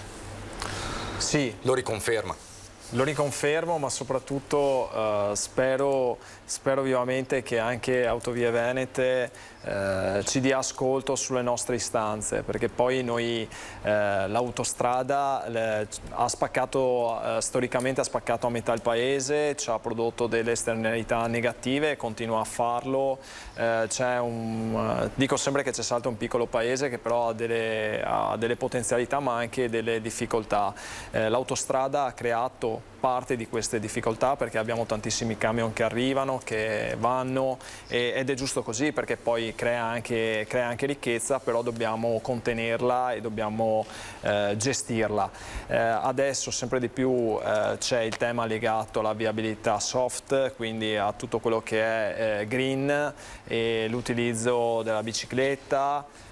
In questo dobbiamo investire. Certo che avere un'autostrada che ti spacca a metà il paese ti crea delle difficoltà anche per i collegamenti, pertanto spero che la governance delle autostrade abbia la sensibilità di darci la possibilità di investire fortemente a Cessalto, soprattutto con il prossimo passaggio della terza corsia. E altro tema quindi è quello della mobilità, poi riguarda anche la mobilità intervalliva e quant'altro nel bellunese, ma insomma con Bona ne parleremo in seguito, insomma avremo modo e tempo di approfondire tutti i temi. Allora noi tra l'altro ci collegheremo fra poco, dovremo essere in grado di ricollegarci di nuovo con la collega Laura Buccarella, che si trova a Codroipo per l'ennesimo femminicidio a nord-est, il 40° dall'inizio dell'anno in Italia. Negli ultimi giorni, nelle ultime settimane, questa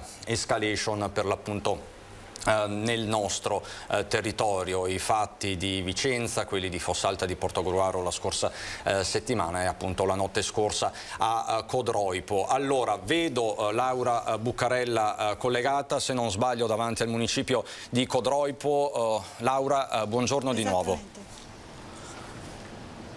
Buongiorno di nuovo, sì, mi trovo proprio nella piazza centrale di Codroipo, davanti al municipio, dove fra poco sentiremo anche il sindaco uscente Fabio Marchetti, che si è già detto sconvolto per quanto accaduto nella notte. Lo ricordiamo, una donna di 40 anni è stata uccisa dal marito Paolo Castellani di 44, Elisabetta Molaro, questo era il suo nome. Abbiamo anche parlato con alcune persone che fanno parte di questa comunità. Ecco, abbiamo proprio il sindaco uscente, perché qui ci sono state proprio domenica scorsa le elezioni, ora ci sarà il ballottaggio. Intanto buongiorno, grazie di essere qui. Lei si è già detto, insomma, sconvolto di quello che è successo. Sì, una tragedia inaspettata e anche imprevedibile quella che è accaduta questa mattina a Codroipo, anche perché non c'era stato alcun segnale che potesse far presagire appunto un simile evento.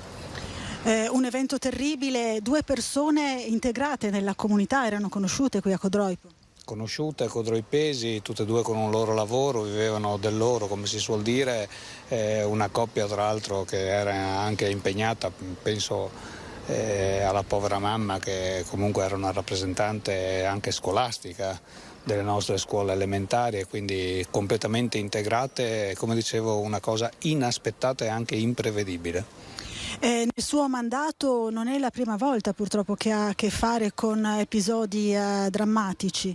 Diciamo che 11 anni fa, appena diventato sindaco, ci fu un parricidio che sconvolse anche qui una frazione, quella di Utizzo. Qui ci troviamo nel capoluogo, ma comunque poco cambia, e nel corso del mandato un'altra famiglia fu colpita, di origine codroipese, parliamo del comune di Basigliano, ma fa parte comunque del territorio del Medio Friuli. Ci fu un altro femminicidio che sconvolse e che fece sì che questa comunità attivasse ancora di più un servizio antiviolenza contro le donne, che è stato riconosciuto anche dall'amministrazione regionale come uno dei migliori del territorio. Ecco, anche qui non abbiamo mai avuto attenzione di questa coppia, pur essendo noi dotati di strumenti preventivi che hanno potuto così prevenire. Vero, una tragedia inaspettata. C'è anche l'aspetto, le chiedo ancora questo, delle 2 figlie della coppia. Ormai ora la comunità si stringerà attorno a queste 2 bambine. Sicuramente sì, è stato il primo pensiero anche mio questa mattina, quello di allertare la rete di assistenza dei servizi sociali, perché la parte debole e quella più fragile sono le 2 bambine che, essendo minorenni, anzi bambine in questo caso, vanno protette, vanno tenute ovviamente in prima considerazione più di tutto il resto. Grazie sindaco, e grazie anche a voi. Per il momento è tutto, vi restituisco la linea. Grazie davvero Laura, grazie a te e al sindaco di Codroipo.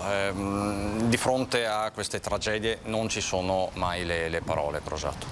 No, assolutamente, profonda tristezza, e vediamo quanto importanti siano i percorsi rosa, quindi anche prevenire quello che può essere poi un atto finale così tragico, e spesso proprio da uomo mi sento veramente impotente verso queste cose, perché il rispetto per la donna è la prima cosa che ti insegnano in famiglia, e quanto importante è. Nasciamo da una donna e i più fortunati lasciano il mondo accanto a una donna, quindi dobbiamo pensare, dobbiamo avere grandissimo rispetto. Bona. tema che colpisce anche la montagna, no? Magari uno dice no, sono più fenomeni, no, è un fenomeno purtroppo diffuso e nelle realtà isolate è presente. Su questo aspetto noi però abbiamo già fatto un passetto, nel senso che abbiamo appena stretto una convenzione con l'associazione Belluno Donna, che su tutta la provincia si occupa proprio di supporto alle donne vittime di violenza di genere.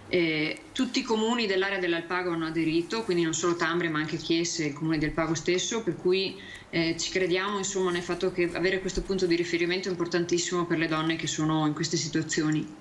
Allora, al telefono cambiamo argomento per qualche istante, è un argomento anche questo sempre di strettissima attualità. Al telefono c'è il deputato di Coraggio Italia, Raffaele Baratto. Buongiorno onorevole.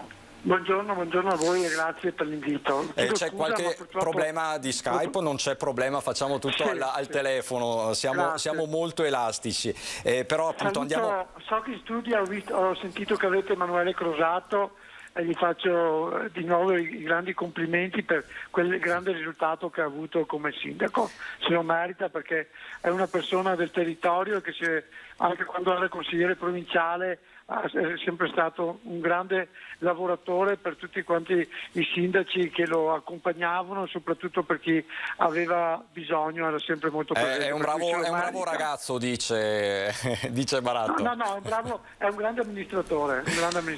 Allora, e poi Baratto, abbiamo anche la nuova sindaca di Tambre, Sara Bona.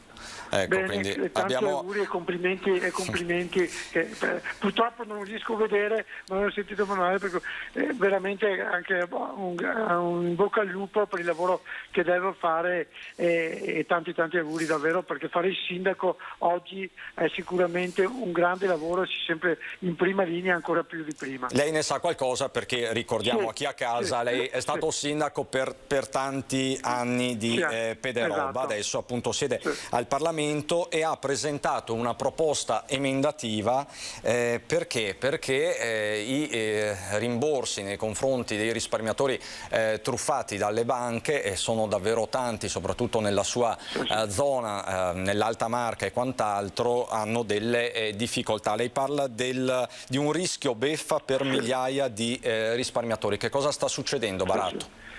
Sì, no, giustamente l'hai detto nel mio territorio, perché noi veniamo da un territorio dove c'era la banca di Asolo e Montebelluna che è passata la Veneto Banca, poi la Popolare, la Piva, famosa Piva che era nella sinistra Piave, che è passata nella Vicentina in quegli anni d'oro, che erano due banche eccezionali, due banche che davvero da tutto il territorio si appoggiavano a quegli istituti di credito. E in questi mesi io ho condiviso la preoccupazione di centinaia di risparmiatori e di famiglie vittime del crack delle popolari, che si è aperta infatti una situazione che sembra davvero kafkiana per le centinaia di risparmiatori che per effetto del decreto istitutivo del FIR e i criteri adottati dalla Commissione rischiano di rimanere davvero privi di indennizzo, perché la lunga fase dell'esame delle domande non semplificate, cioè quelle famiglie e quei risparmiatori che vanno oltre le soglie individuate con decreto del Ministero dell'Economia del 10 maggio, come sappiamo,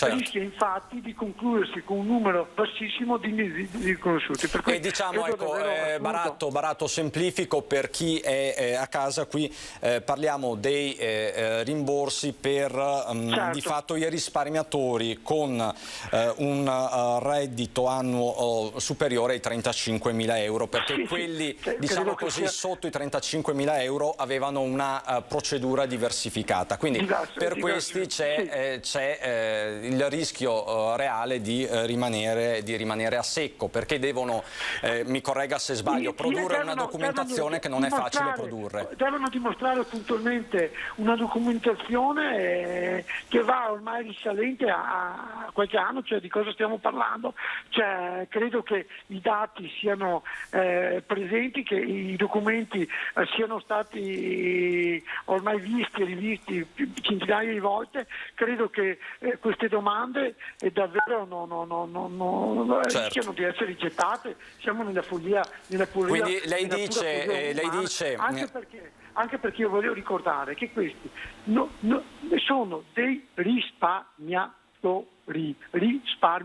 si chiamano, non è perché li avevano chiamate azioni siano azionisti, sono due cose completamente diverse. Questi erano tutti risparmiatori. E qui andiamo, diciamo così, al nocciolo della questione. Andiamo proprio alla battuta conclusiva, Baratto, anche perché appunto al telefono facciamo un po' fatica. Dopo il danno rischiano anche la beffa, siamo nella pura follia. Esatto, quindi di fatto lei chiede, Baratto, di introdurre un regime di autocertificazione sostanzialmente. Certo, esatto. Questo è il senso della sua manovra emendativa.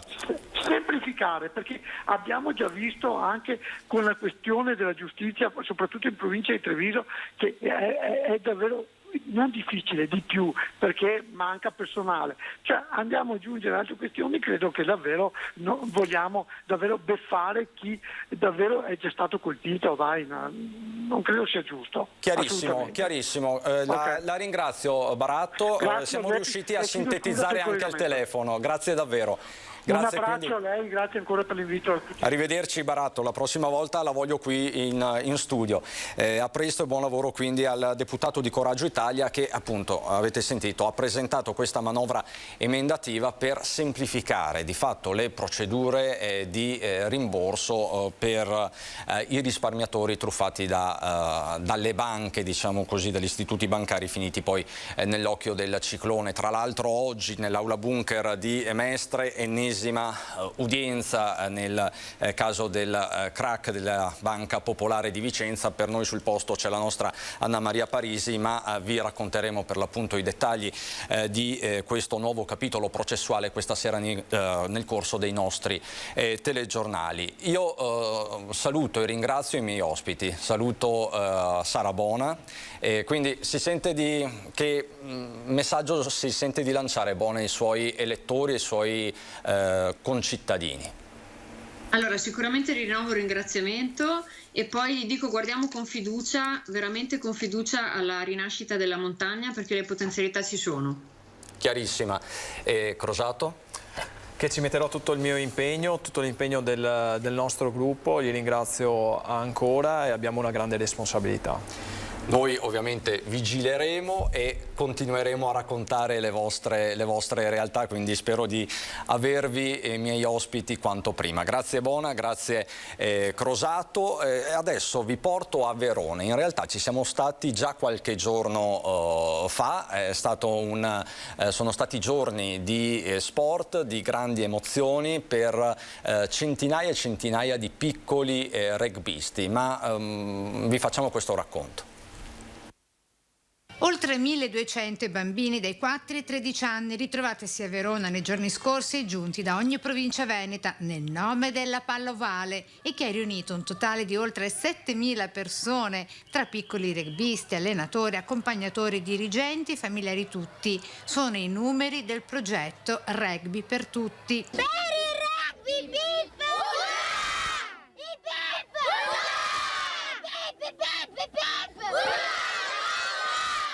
Un progetto, è il caso di dire, andato in meta per l'impegno e la capacità di fare squadre spogliatoio, anche grazie al famoso terzo tempo del rugby, capace di promuovere lo spirito e i valori di questo sport, specialmente dopo i 2 anni pandemici. L'obiettivo proprio per il prossimo campionato 2022-2023 è proprio il reclutamento, quindi ci concentreremo molto su riportare i ragazzi che hanno abbandonato il rugby purtroppo, e cercando di convincere le famiglie di cosa stanno perdendo non frequentando più i nostri campi e di recuperare nuovi tesserati. Sono i pulcini a raccontare perché amano questo sport che, tra le altre cose, permette loro di giocare e correre finalmente liberi anche dalle mascherine. Consigliamo il rugby a tutti i bambini e tutte le bambine.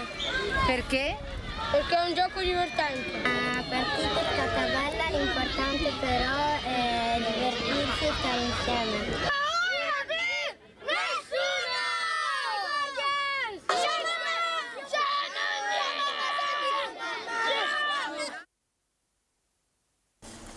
Queste le emozioni vissute a Villafranca Veronese. Vi abbiamo raccontato tanti fatti e su tutti l'omicidio, l'ennesimo di Codroipo. Torneremo a farlo questa sera a partire dalle 18:30 con i nostri telegiornali. Adesso c'è il meteo, poi la pubblicità, poi ritorniamo con Straordinaria 3 e i temi del lavoro. Ringrazio di nuovo Emanuele Crosato, sindaco di Cessalto. A tutti voi un buon proseguimento, noi ci rivediamo fra poco.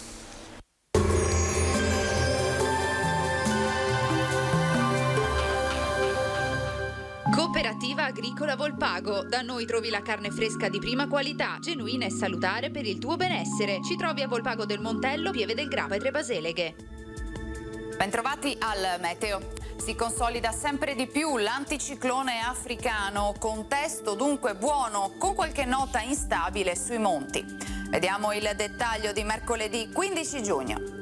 Sul Veneto tanto sole, cielo in genere poco nuvoloso, con spazi di sereno anche ampi, a tratti qualche moderato addensamento.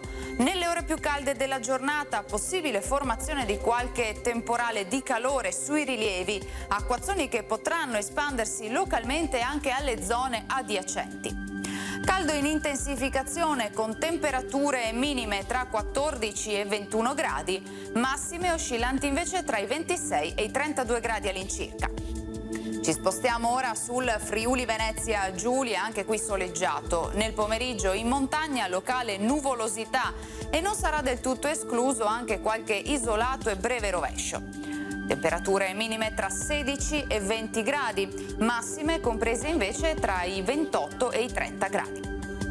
Infine diamo uno sguardo alla situazione del Trentino Alto Adige, dove dominerà il sole, quantomeno al mattino, perché a seguire avremo rovesci sparsi ma piuttosto frequenti. Temperature minime intorno ai 17-19 gradi, massime sui 30-31 gradi all'incirca. Dal meteo per ora è tutto, vi auguro come sempre un buon proseguimento in compagnia di Antenna 3.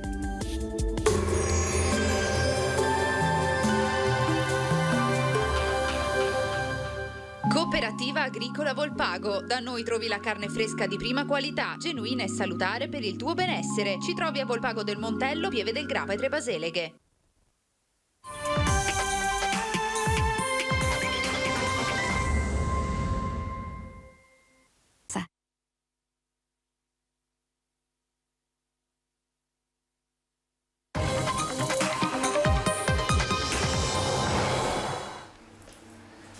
Bentrovati di nuovo in studio, Straordinaria 3, i temi del lavoro in primo piano. Qui con me Sara Pasqualin della segreteria della Camera del Lavoro di Treviso, buongiorno Pasqualin. Buongiorno.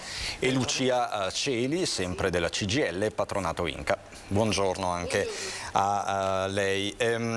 Però dobbiamo iniziare dalla cronaca inevitabilmente, perché l'ennesimo femminicidio a Codroipo non può lasciarci indifferenti. Ne abbiamo parlato nella prima parte di questa diretta, ci siamo collegati con Laura Buccarella, vi abbiamo fatto sentire anche in diretta le parole del sindaco di Codroipo, una tragedia vera e propria, un uomo di 45 anni che ha accoltellato la moglie nottetempo, poi si è dato alla fuga, è stato ritrovato dai carabinieri poche ore dopo. In casa c'erano le due figliolette di 5 e 8 anni che pare non abbiano sentito nulla, fortunatamente, però appunto è tutto in evoluzione.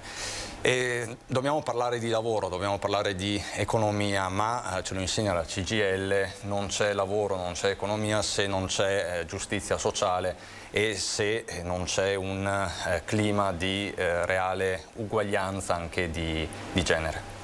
Sì, purtroppo quando si ascoltano queste notizie ci si domanda veramente se nel 2022 esistono ancora situazioni del genere e sicuramente quello che oggi manca, noi lo diciamo in tutte le iniziative che mettiamo in campo, ma poi veramente qui è veramente una questione culturale ed è una questione in cui bisogna mettersi tutti quanti in prima linea ad affrontarla, perché non è possibile che esistano condizioni nelle quali donne, perché poi stiamo parlando oggi di donne, però la violenza domestica esiste a questi livelli ed è un dramma sociale, perché poi ci sono famiglie che vengono distrutte. In questo caso abbiamo appunto anche le 2 figlie che comunque, anche se non hanno assistito, sapranno cosa è successo, oppure ci sono poi situazioni in cui magari addirittura vengono anche coinvolti i figli, vengono anche uccisi i figli, insomma.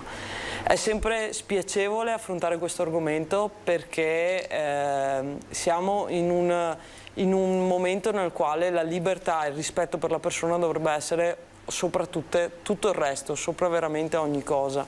E quando ci sono situazioni in cui uno pensa che la proprietà della persona sia sua, ecco, lì c'è un problema sociale che deve essere affrontato in tempi veloci.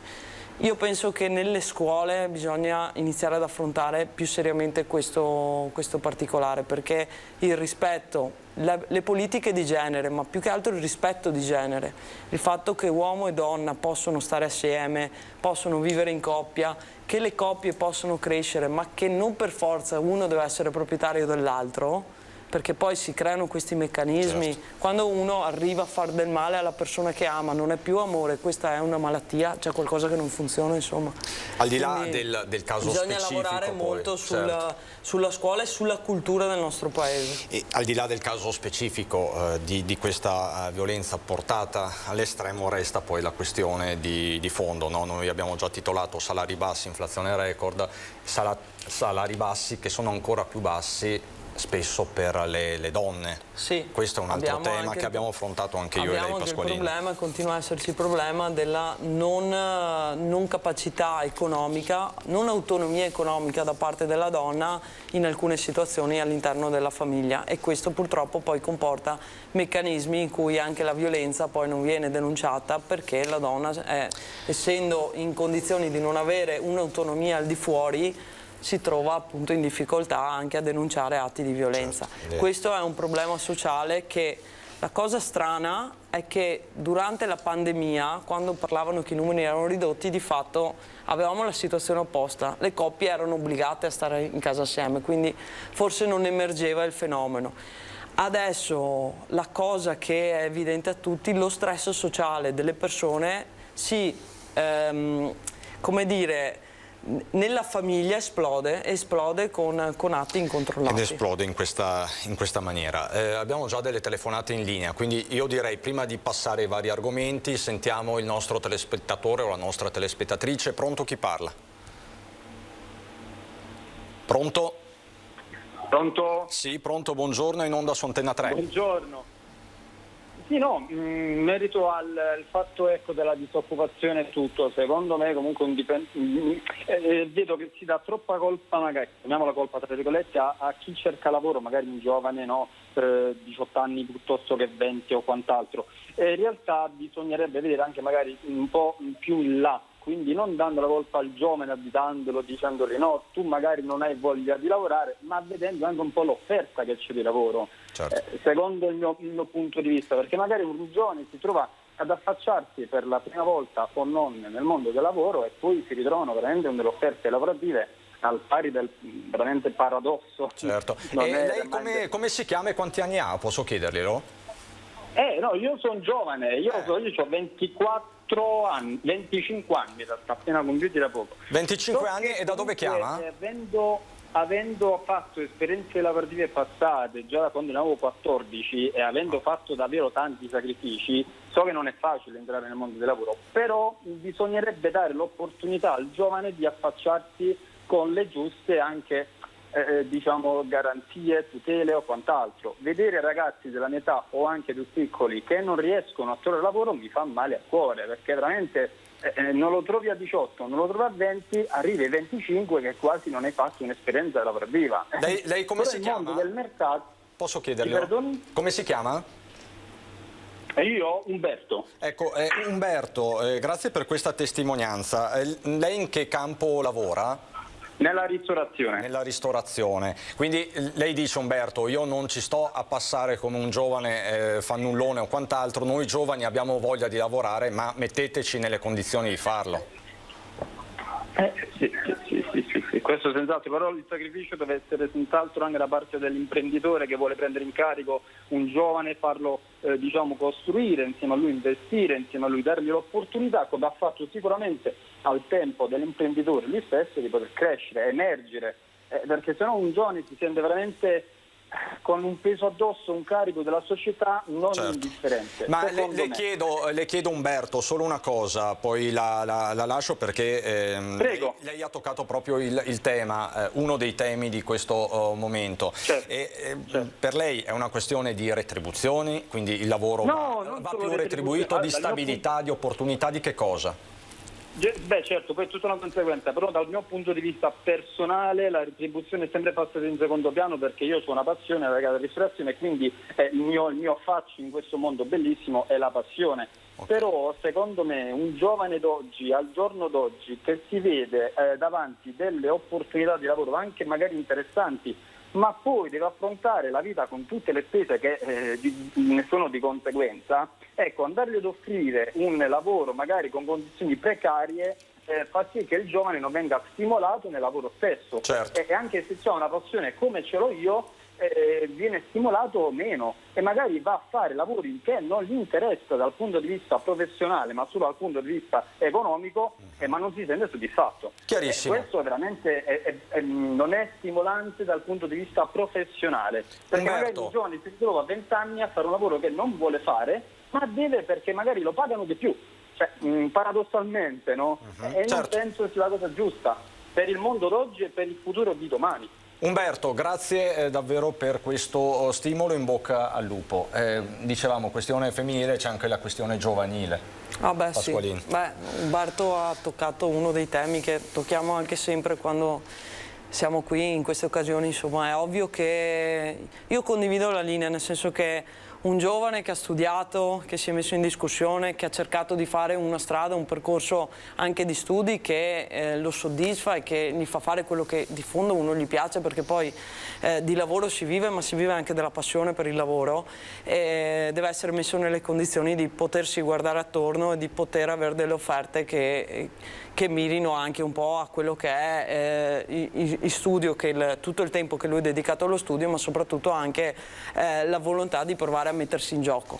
C'è una scarsa volontà di far crescere i giovani nelle modalità corrette, a mio avviso, nel senso che oggi quando un giovane si approccia al lavoro, da una parte gli vengono fatte determinate offerte, dall'altra parte forse non c'è neanche la volontà di farlo crescere professionalmente. Noi dobbiamo investire sui giovani, siamo un paese che ha necessità di fare degli investimenti sulle nostre strutture, sulle nostre aziende, ma soprattutto degli investimenti sul futuro di questo paese, perché abbiamo delle opportunità, abbiamo delle professionalità e credetemi, questo è il futuro dell'Italia, perché se le professionalità, gli studenti, i ricercatori, quelli che ci mettono in gioco, quelli che ci mettono passione, stanno nel nostro territorio, noi possiamo solamente essere un paese competitivo. Se invece li facciamo scappare da altre parti, ecco, io ho preoccupazioni, serie preoccupazioni che l'Italia sia un paese che sta perdendo tantissime opportunità. Si sta perdendo competitività e magari non si valorizzano bene le competenze e i talenti che ci sono, no? Se ne parla tanto, però poi... E poi non puntiamo addosso il dito contro i giovani, cioè ci sono giovani che nel mondo del lavoro si affacciano, che hanno la dignità e il giusto rispetto di essere trattati. Dopodiché siamo un paese lungo, largo, di cose ne succedono, ma questo qua non è che il caso. Noi in CGIL vediamo un grande movimento nel mercato del lavoro, perché ciascuno cerca di andare a fare, uno, quello che gli piace, perché comunque il lavoro bisogna lavorare per tutta una vita, e due, cerca di farlo anche dignitosamente, perché sappiamo, e lo affronteremo dopo, i costi che ad oggi uno deve sostenere per la propria vita sono veramente, ormai stanno salendo alle stelle. Appunto, la notizia che arriva oggi, che è stata confermata proprio in queste ore, in questi minuti, questa è un'ANSA aggiornata delle 13:27 con Gazprom che comunica a Eni la riduzione del 15% dei flussi di gas. Il tema è caldissimo, abbiamo parlato all'inizio di questa puntata con alcuni esercenti padovani, bollette da 15.000 euro insostenibili, vale per le imprese, vale per le famiglie, nelle famiglie dove ci sono i lavoratori, che vengono pagati con salari che restano fermi sostanzialmente, con un'inflazione appunto che galoppa. Questa è la fotografia, questo è il quadro e sicuramente questa notizia che arriva da Gazprom e confermata da Eni non fa che peggiorare la situazione. Questa è un po' la situazione che si trascina da anni e purtroppo diciamo che anche la situazione di guerra in Ucraina non facilita, ecco, in questo momento una contrattazione un po' più equilibrata su anche le quote. L'Italia purtroppo è un paese che non è autonomo e questa è una discussione, io penso, che a livello politico bisognava affrontare anni fa, perché comunque bisognava fare degli investimenti sulle risorse. Le risorse energetiche oggi ce ne sono e sono in mano a pochi. E quando tu vai a prenderle da altre parti entri nel meccanismo del mercato, e quando entri in un meccanismo del mercato dove i prezzi li fanno gli altri rischi poi di avere botte sociali di questo tipo. Allora, lo avremo anche con la benzina, lo sappiamo che a ridosso, cioè quel piccolo bonus di decurtazione che era stato introdotto, io spero veramente che ci saranno misure alternative, perché non possiamo permetterci di fare mini bonus che affrontano il problema per brevi periodi, perché non lo risolvono. Cioè, diciamo che qui serve il tetto massimo. Bisogna veramente fare delle politiche che vadano a redistribuire il reddito alle famiglie e anche alle imprese, perché comunque il rincaro delle bollette va anche nei conti delle imprese. Poi possiamo chiedere alle imprese di aumentare gli stipendi se poi hanno aumenti di costi. Cioè, bisogna in questa cosa riequilibrare tutto. Poi io sono dell'idea che la giustizia sociale nasce da un fatto di redistribuzione delle ricchezze, e su questo argomento la CGIL ormai sono anni che ci ripetiamo su questi contenuti, perché ad oggi l'Italia deve risolverla questa situazione. Tutti temi che toccherete sabato. Sì. Nella grande manifestazione di Roma. Qui possiamo vedere proprio il volantino che state in qualche modo consegnando agli associati e non solo. Pace, lavoro, giustizia sociale e democrazia. Voi dite non c'è lavoro senza pace e viceversa. Sì, in realtà sono tutti argomenti che sono correlati, nel senso che devono andare assieme. La manifestazione che faremo sabato a Roma nasce comunque da un percorso che la CGIL ha messo in campo ancora a dicembre dell'anno scorso, nella quale con la discussione con il governo noi portavamo questi argomenti in una piattaforma.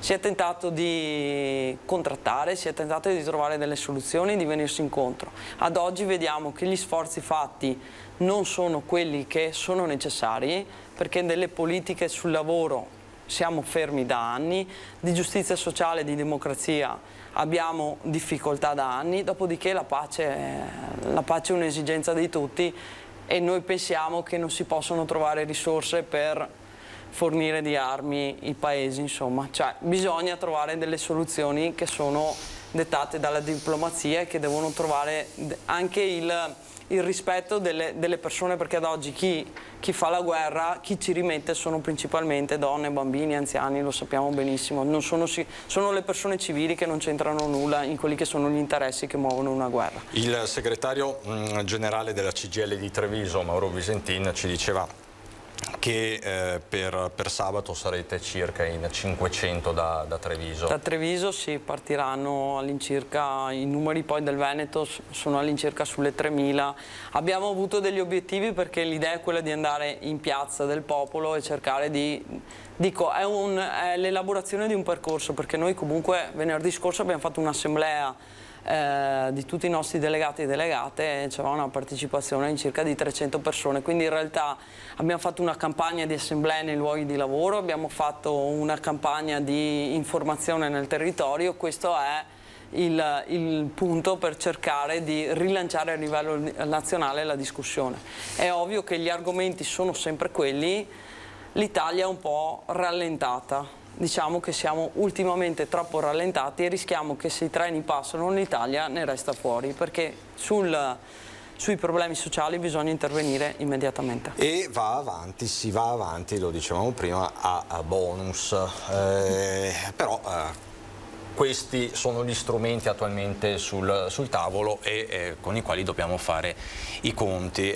C'è questo bonus di cui abbiamo parlato tanto e continuiamo a parlare in queste settimane, ma l'interesse è sempre molto elevato, il bonus da 200 euro per affrontare in qualche modo il caro bolletta, sufficiente o non sufficiente, insomma la risposta ce la siamo già data, però resta il fatto che è una misura comunque attesa da tante persone. Sì. Cosa c'è da sapere, Celi, sul bonus da 200 euro? Il bonus di 200 euro verrà erogato a tutti i lavoratori che hanno almeno una mensilità di lavoro dipendente nel primo quadrimestre, ai pensionati, anche ai titolari di NASPI, di SCOL, ai titolari di reddito di cittadinanza e anche ai titolari dei decreti previsti del sostegno e sostegno bis. Allora, a queste tipologie di lavoratori l'erogazione avverrà automaticamente nel mese di luglio da parte dell'INPS. Per i pensionati bisogna essere titolari di pensione già dal mese di giugno, mi sembra, scusate perché... Sì. Altrimenti uno lo fa come lavoratore perché ha la mensilità di lavoro nel quadrimestre precedente. Per i lavoratori invece diciamo occasionali e autonomi e partita IVA, la domanda sia in attesa del decreto perché la domanda dovrà essere fatta autonomamente dai lavoratori. Quello sul quale noi siamo impegnati come patronato INCA attivi a lavorare sono per i lavoratori domestici, per i quali non è prevista una erogazione automatica da parte dell'INPS, ma sono tenuti a fare la domanda. Per la domanda, vedo, è disponibile nelle varie sedi sì, nelle sedi noi per dare la possibilità a sempre più lavoratori possibili di fare la domanda nei tempi e tutto, i moduli sono a disposizione proprio presso la sede della CGIL, dove troveranno tutti una persona che aiuterà nella compilazione e nella raccolta della richiesta. Quindi ci sono dei lavoratori dipendenti che hanno un automatismo sostanzialmente. La maggior parte dei lavoratori hanno un automatismo, restano fuori, come dicevo prima, i lavoratori colf, badanti domestici per i quali è previsto che la domanda possa essere inoltrata tramite il patronato e poi restano fuori anche i lavoratori in partita IVA autonomi occasionali, i quali invece dovranno, a seguito del decreto che stiamo aspettando, stamattina non c'era ancora, verrà predisposta da parte dell'INPS una procedura per poter fare la domanda. E qui Pasqualini, in questo paese siamo sempre in attesa di decreti attuativi. Ci siamo sentiti ieri sera per la puntata di oggi, mi diceva domani dovrebbe uscire il decreto, però insomma c'è questa attesa quasi messianica dei decreti.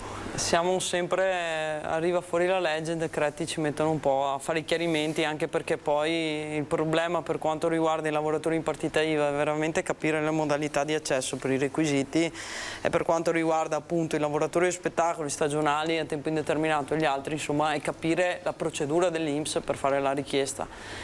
Questo è un bonus che comunque a luglio partirà. Noi abbiamo tutta una serie di persone che stanno contattando le nostre sedi per capire perché, soprattutto per chi è in automatico, quindi chi è lavoratore dipendente avrà la presentazione della domanda a parte del proprio datore di lavoro, il datore di lavoro sta richiedendo un'autodichiarazione per la certificazione dei redditi. Insomma, è una cosa normale, io vorrei tranquillizzare anche quelli che sono collegati a casa, perché è ovvio che il datore di lavoro, essendo intermediario per l'erogazione del bonus, ha la necessità di avere, tra virgolette, un'autocertificazione nella quale viene dichiarato che il lavoratore percepisce quel reddito di cui lui eroga, quello che è a sua conoscenza. Quindi, insomma, noi stiamo dando questa informazione di questo modulo che comunque dovrà essere compilato, dovrà essere consegnato alle aziende e si spera appunto che per luglio ci siano tutte, almeno per lavoratori dipendenti e quelli che ad oggi sappiamo essere certi, tipo anche i pensionati, insomma, che ci sia intanto questo piccolo bonus che arriva. Questo bonus, come lo diciamo da mesi ormai, non risolverà comunque la questione di quello che dicevamo prima, quindi tutti i rincari che ci sono stati a partire da gennaio in poi, perché purtroppo sono risorse che vengono erogate e ben vengano, cioè non è che stiamo a criticarle che arrivino, però purtroppo non risolvono quella che è l'esigenza immediata che hanno le famiglie, che hanno i lavoratori dipendenti, che hanno i pensionati, che hanno gli studenti, cioè che hanno tutta la maggior parte del popolo italiano, insomma. Io nel frattempo sto litigando con questa autodichiarazione che lei mi ha mandato, che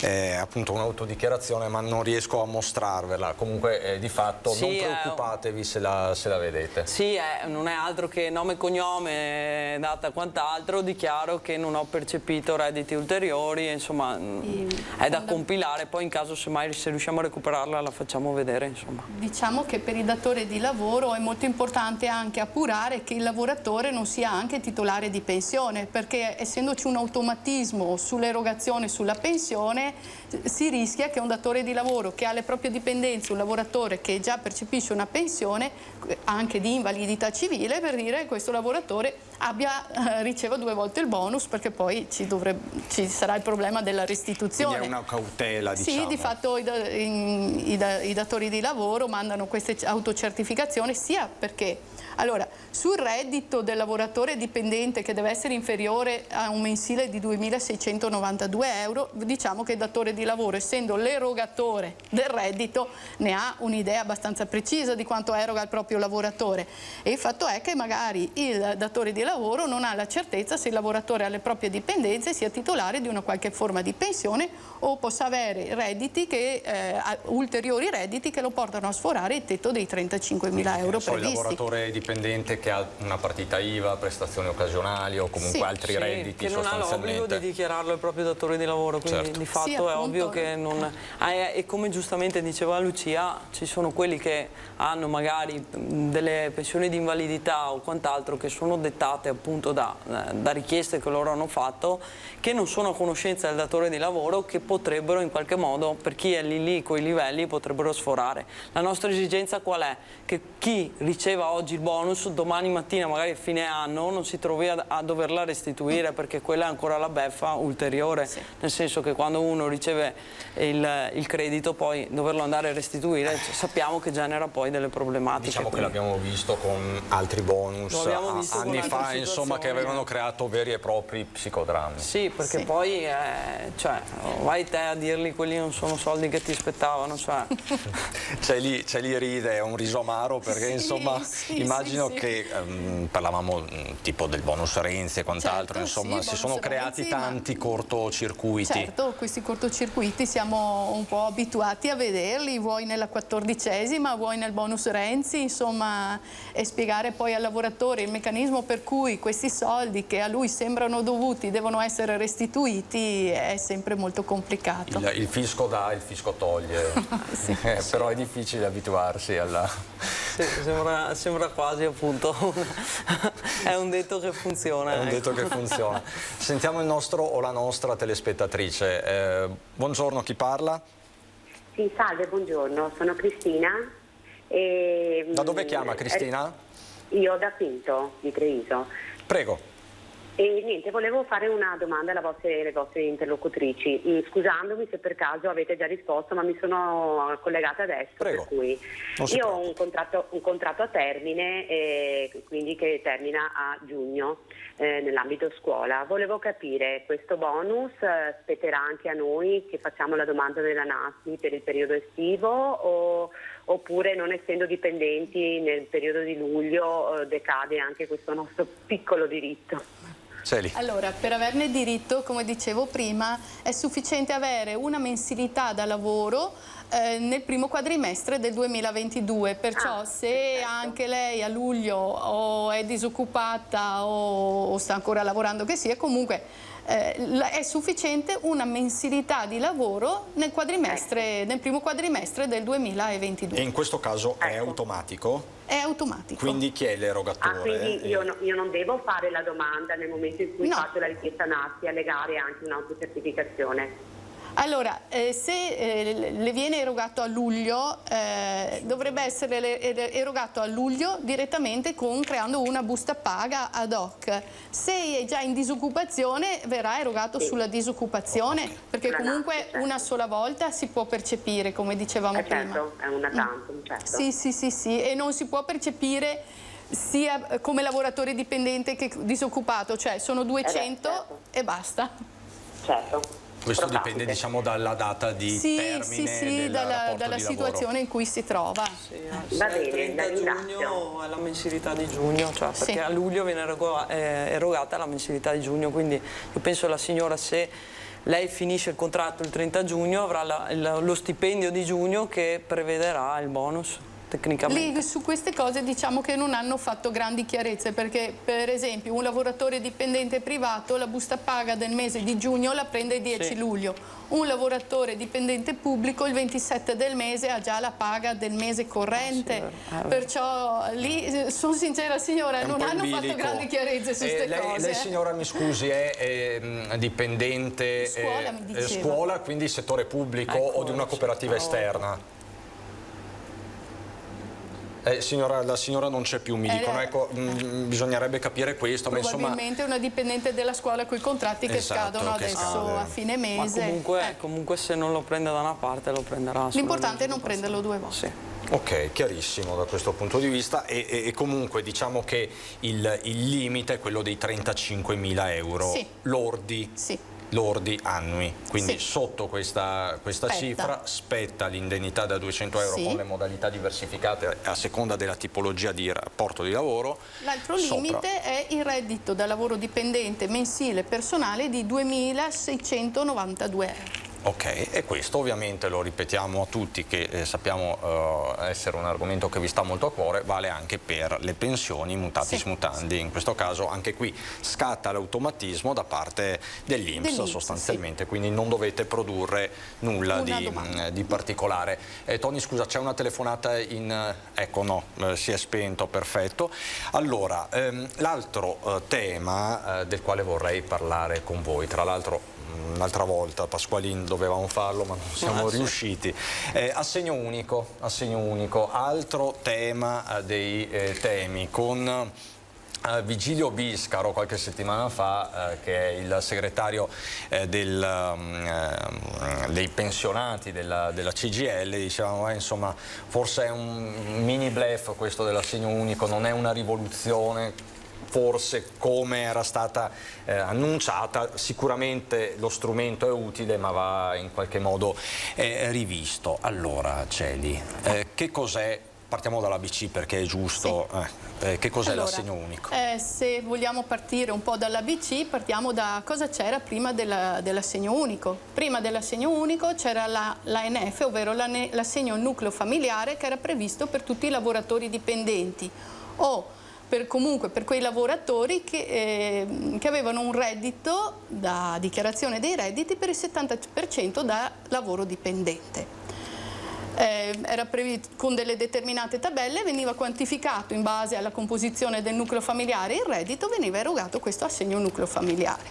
Altra cosa era l'assegno familiare, che erano delle quote di le vecchie 20.000 lire, no? Che venivano, i 19,33 euro che vengono erogate per i pensionati con pensioni da lavoro autonomo. Parlo di chi aveva contributi da coltivatore diretto, commerciante o artigiano, aveva la quota di assegno familiare, no ecco mi ricordo bene adesso, sono 10,33 euro, perché quando ero piccola io, mio papà era un coltivatore diretto e prendeva 20.000 lire, ho 55 anni e siamo ai 10,33 euro, i 20.000 lire di 45-50 anni fa. Allora con questo assegno unico ci è cercato di uniformare, ovvero di creare, l'intento probabilmente era quello di creare una uniformità, di non distinguere un lavoratore autonomo da un dipendente, ma di valutare il reddito che effettivamente una persona produce e dare un senso, allora, che una famiglia sia una famiglia che dipende da un reddito da lavoro dipendente o da un reddito da lavoro autonomo, non ci siano distinzioni. Di fatto hanno fatto questo assegno unico. Diciamo che abbiamo una scadenza imminente che è il 30 giugno, questa scadenza del 30 giugno permette alle persone che presentano la domanda di avere anche l'arretrato dal 1° marzo. L'assegno unico può basarsi sull'ISEE. Perché dico può basarsi sull'ISEE? Perché io posso anche non produrre ISEE. Se non produco ISEE avrò un importo soglia minimo di 50 euro per i figli fino a 18 anni o 25 euro per i figli dai 18 ai 21 anni. Presentando l'ISEE l'assegno può variare in base appunto al valore dell'ISEE.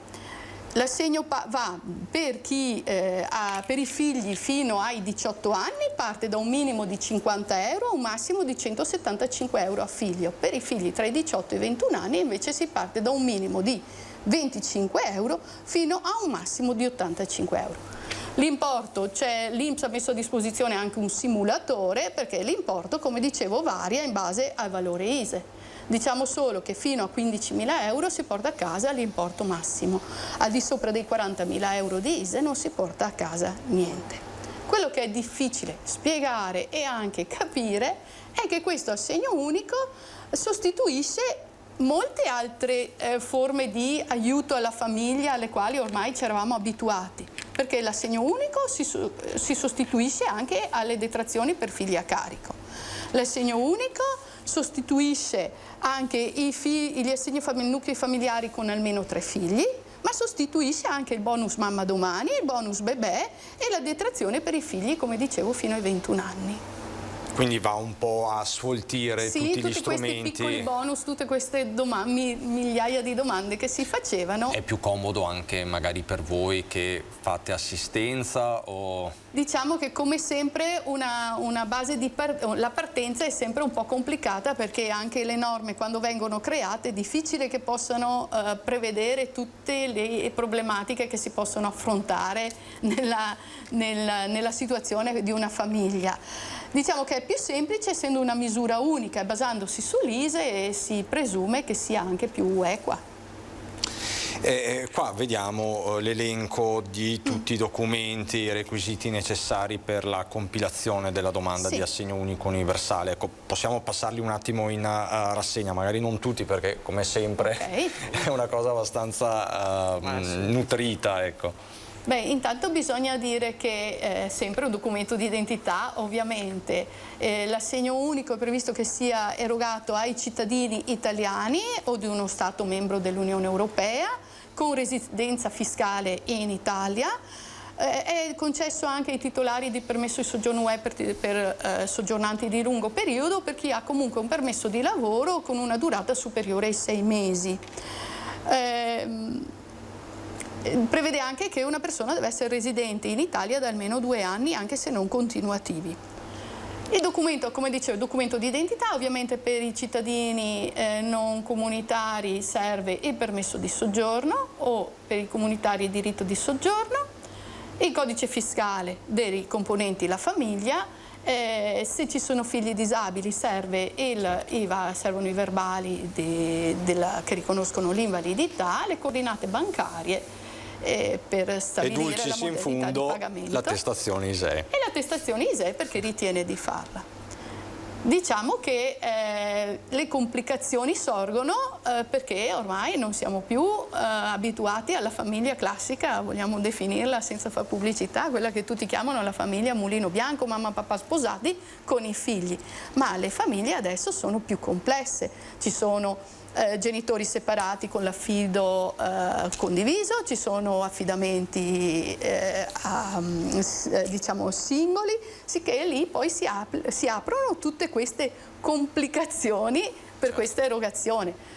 Diciamo che a differenza dell'assegno al nucleo familiare, per fare un esempio, mentre prima, quando 2 coniugi non erano sposati, la tabella di riferimento per chi chiedeva l'assegno familiare era quella come da genitore solo, ovvero come se uno fosse una ragazza madre o un ragazzo padre, con l'ISEE invece il genitore che ha riconosciuto il figlio viene ricompreso nella valutazione dell'ISEE, perciò in questo senso diciamo che si crea più una equità rispetto alle coppie, diciamo, formalmente sposate. Ok?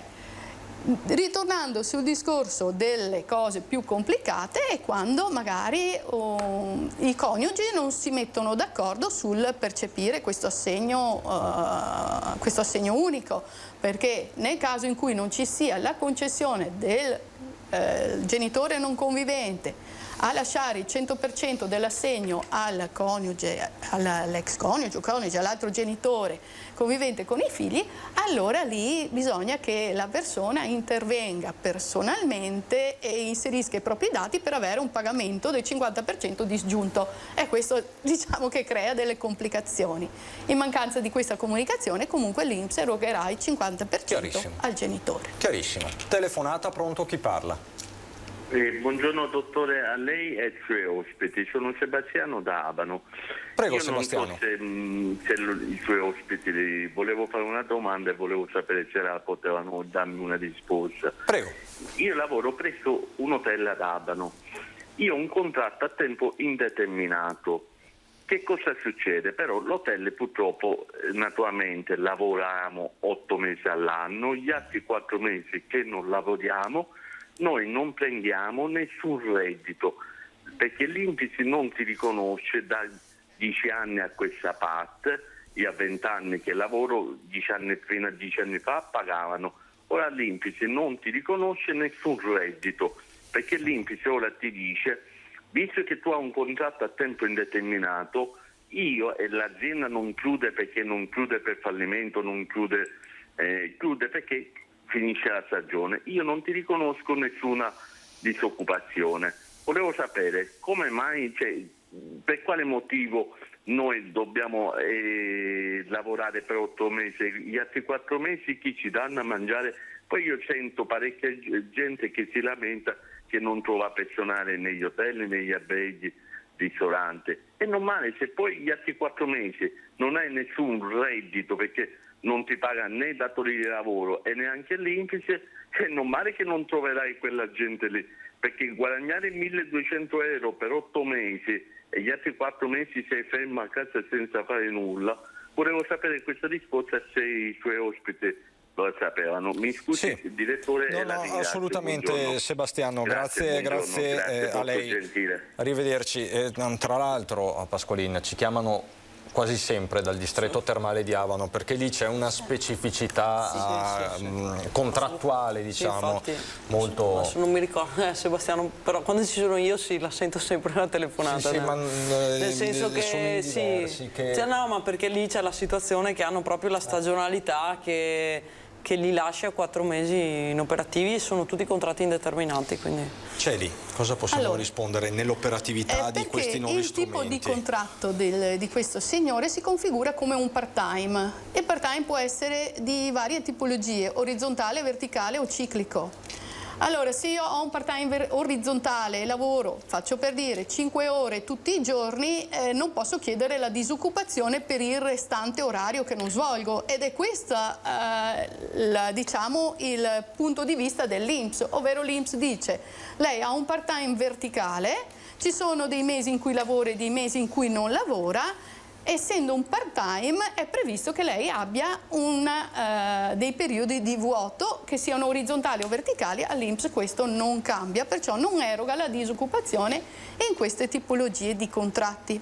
Abbiamo fatto tanto, abbiamo fatto cause, abbiamo fatto ricorsi, non ne siamo mai venuti a capo. Una cosa che però volevo dire in più: cosa succede a questi lavoratori che non solo per 4 mesi all'anno non prendono lo stipendio, ma il loro estratto contributivo avrà una copertura di 8 mesi annui, perché nei 4 mesi in cui non prendono lo stipendio non hanno la disoccupazione e non hanno neanche la copertura dei contributi.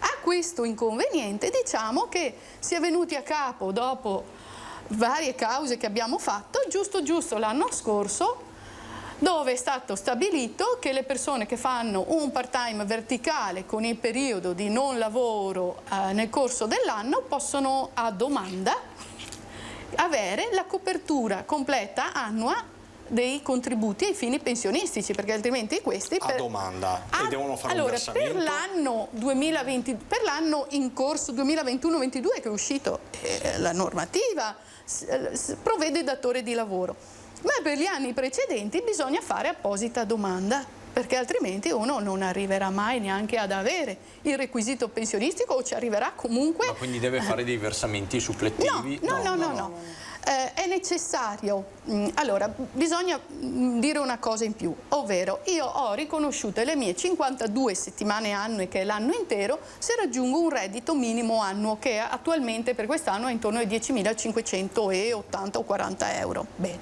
al di sotto di questa cifra, che io faccia un part-time orizzontale o verticale, io avrò una decurtazione delle settimane ai fini pensionistici, una riduzione.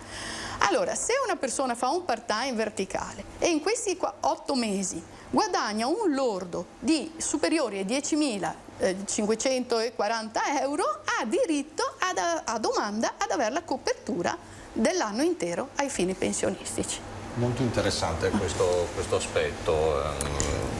Sì. Insomma, copre diverse situazioni, Pasqualini. Sì, nasceva da un'esigenza che il part-time ciclico, il part-time verticale che lasciava scoperti, è come il signore che ha telefonato, cioè tu lavori un tot di mesi all'anno, gli altri tot di mesi c'hai un tuo datore di lavoro, però di fatto non percepisci stipendi e soprattutto il datore di lavoro non ti versa i contributi.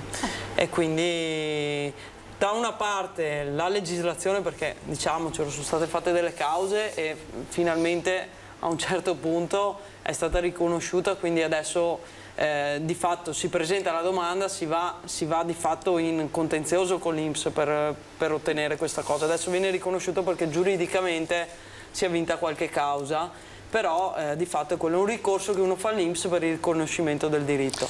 Però il problema sussiste perché comunque si è risolta la parte dei contributi e quello, tra virgolette, soprattutto per i soggetti che sono vicini all'età pensionabile, è un po' di ossigeno.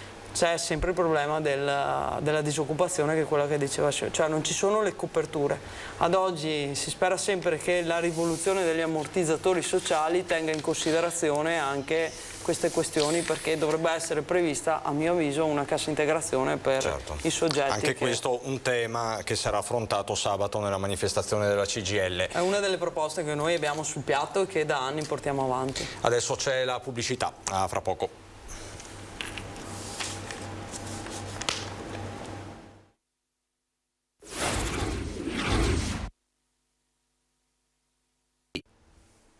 Di nuovo in diretta con la Camera del Lavoro, Sara Pasqualin della segreteria della CGIL di Treviso e Lucia Celi del patronato Inca. Stavamo parlando di assegno unico universale perché appunto i tempi stringono e lei si sente di lanciare un appello, un messaggio abbastanza chiaro. Volevo ribadire 2 o 3 cose. Allora, intanto i titolari di reddito di cittadinanza non devono fare la domanda perché verrà erogato d'ufficio da parte dell'INPS, avendo già tutti i dati necessari all'erogazione. Per tutti gli altri c'è una scadenza molto importante, che è appunto quella del 30 giugno. Chi fa la domanda entro il 30 giugno potrà avere l'arretrato dal 1° marzo, chi presenterà la domanda successivamente non potrà avere l'arretrato, ma la corresponsione decorrerà dal mese successivo alla domanda. Volevo anche puntualizzare che l'assegno unico parte dal 7° mese di gravidanza del figlio, perciò chiederanno un'autocertificazione, una dichiarazione dello stato di gravidanza e si potrà fare la domanda avendo anche questo arretrato. E dicevamo per i percettori di reddito di cittadinanza. La domanda non è necessaria perché verrà liquidata d'ufficio dal momento che l'istituto ha già tutta la documentazione necessaria in suo possesso. Pasqualin, quante sono le domande di assegno unico solo nella provincia di Treviso? L'INPS ad oggi ci fornisce un dato che sono 100.000 le domande presentate. Proprio come diceva anche Lucia prima, agli inizi soprattutto c'è stato molto lavoro da parte dell'INPS, ma soprattutto anche dei nostri patronati, perché c'erano molte cose da allineare, da sistemare. Di queste 100.000 ci sono oltre 150.000 figli, quindi parliamo anche di numeri importanti a livello di figli, insomma, che sono stati inseriti nella domanda con il meccanismo appunto anche separati, divorziati e quant'altro. Non sto a ripetere perché ovviamente complicata, e di questi ovviamente il patronato Inca ne ha gestiti fino ad oggi 15.000. La nostra esigenza è la scadenza, facciamo in modo di fare le domande perché dal 1° di luglio, nonostante abbiamo provato in tutti i modi a fare rinviare il termine al governo, il governo non ne ha voluto sapere, però purtroppo si rischiano di perdere gli arretrati dei mesi precedenti, quindi rischiano, e che in questo caso, come diciamo sempre, sono soldi che fanno comodo comunque a tutti quanti e gli spettano. Soprattutto in questi mesi. C'è una telefonata, direi l'ultima di oggi. Pronto, chi parla? Niente, sono Michele Faraone. Prego. Parlo da Padova. Niente, volevo chiedere, io ho un'invalidità e sono a carico di mia madre. Ho sentito che l'assegno unico è anche per i figli disabili senza limiti di età. È vero questo oppure no? Quindi lei mi sta chiedendo, Michele, se l'assegno unico vale per i figli disabili senza limite di età. Sì. Sì, esatto. Sì, forse questa è una precisazione che non ho fatto prima. Per i figli fino ai 21 anni, figli disabili, non c'è nessun limite di età. Quindi per i figli... Conviene fare la detrazione, io ho già fatto la dichiarazione dei redditi, mi hanno detratto qualcosa, conviene quello o conviene fare l'assegno unico? Allora guardi, per quanto riguarda le persone disabili, il decreto sull'assegno unico non ha eliminato le detrazioni per figli disabili, perciò lei, essendo un disabile, ha diritto sia alla detrazione come figlio disabile che all'assegno unico. Al momento questo è quello che sappiamo. Mentre le detrazioni per i figli, diciamo, fino ai 21 anni sono state sostituite dall'assegno unico, allora non ci sono, per i disabili non sono state sostituite dall'assegno unico, aspetta uno e anche l'altra. Questa è una precisazione importante. Grazie. Grazie per la domanda. Grazie Michele. Sì, perché poi queste domande ci aiutano a comporre il mosaico, no? Perché sì, parliamo sempre di mosaici molto complessi e articolati. Siamo in Italia, ma poi c'è anche da dire, al di là di questo luogo un po' di questa generalizzazione, se davvero si vuole fare uno strumento personalizzato bisogna prendere in considerazione un po' tutte le situazioni. Questo è il tema. Ma infatti noi suggeriamo sempre, indipendentemente dall'informazione che diamo in queste sedi, però se c'è un caso specifico bisogna che lo affrontiamo nell'ufficio del patronato Inca con tutte le informazioni necessarie, perché poi possono anche variare, non è che siccome il mio vicino è andato in pensione prima o ha avuto il bonus per un motivo, io lo devo avere perché magari lavoro nello stesso posto di lavoro. Cioè ci sono delle condizioni personali che vanno poi a creare delle interpretazioni differenti di queste leggi generali, insomma. Tony, scusa, c'è un'altra telefonata? No? Perfetto, anche perché siamo veramente addirittura d'arrivo. 30 secondi solo, Pasqualin, per una questione pressante di queste ore. Si attende un provvedimento del Consiglio dei Ministri per capire come e dove utilizzare le mascherine che sono rimaste comunque sui mezzi di trasporto e quant'altro. Che cosa c'è da attendersi? Qual è l'augurio della Camera del Lavoro? Beh, allora, sono ore in cui stiamo aspettando un sacco di informazioni. Per quanto ci riguarda, il percorso del Covid, nonostante non ne sentiamo più parlare, purtroppo esiste ancora e continua a essere un fenomeno che c'è nel territorio. Io mi aspetto che ci sia, non dico la continuazione di tutto, ma che ci sia una valutazione di quella che è la situazione e un attenzionamento particolare di questa situazione. Quindi mi auguro che le informazioni che arrivino in queste ore, o spero al massimo domani mattina, diano un'interpretazione lungimirante su quella che è anche quello che verrà, perché siamo tutti consapevoli che è giusto che le persone ritornino a vivere, perché il Covid comunque ha bloccato le famiglie, ha bloccato le persone a casa, però sempre nel rispetto di quella che è stata una pandemia, perché ricordiamoci, siamo usciti da una pandemia. E i numeri, insomma, adesso oggettivamente ci sono ancora, nonostante dal punto di vista delle ospedalizzazioni e quant'altro tutti possiamo restare più sereni. Stavo guardando se riuscivo a darvi i numeri di giornata, eccoli qua, perché non ve li ho mostrati e sono sempre abbastanza alti. 3.200 3.280 circa, 3.286 i nuovi casi di positività al Covid nelle 24 ore in Veneto, quindi insomma ci sono ancora. Esiste ancora, sicuramente in forma più lieve rispetto a quella che conoscevamo tempo addietro, però esiste ed è una situazione per la quale chi ce l'ha è comunque l'obbligo di rimanere a casa e quant'altro, quindi insomma cerchiamo di proteggere gli altri e di proteggere anche noi stessi. Grazie Sara Pasqualin della segreteria provinciale della CGIL di Treviso, grazie Lucia Celi del patronato Inca. Abbiamo preso in considerazione diversi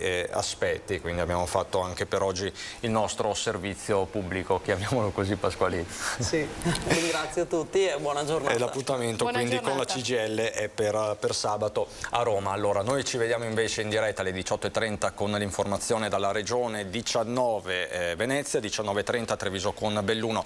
Grazie davvero Tony Esposito e Marco Gagliazzo dalla regia e grazie ovviamente a tutti voi per la cortese attenzione e buon proseguimento.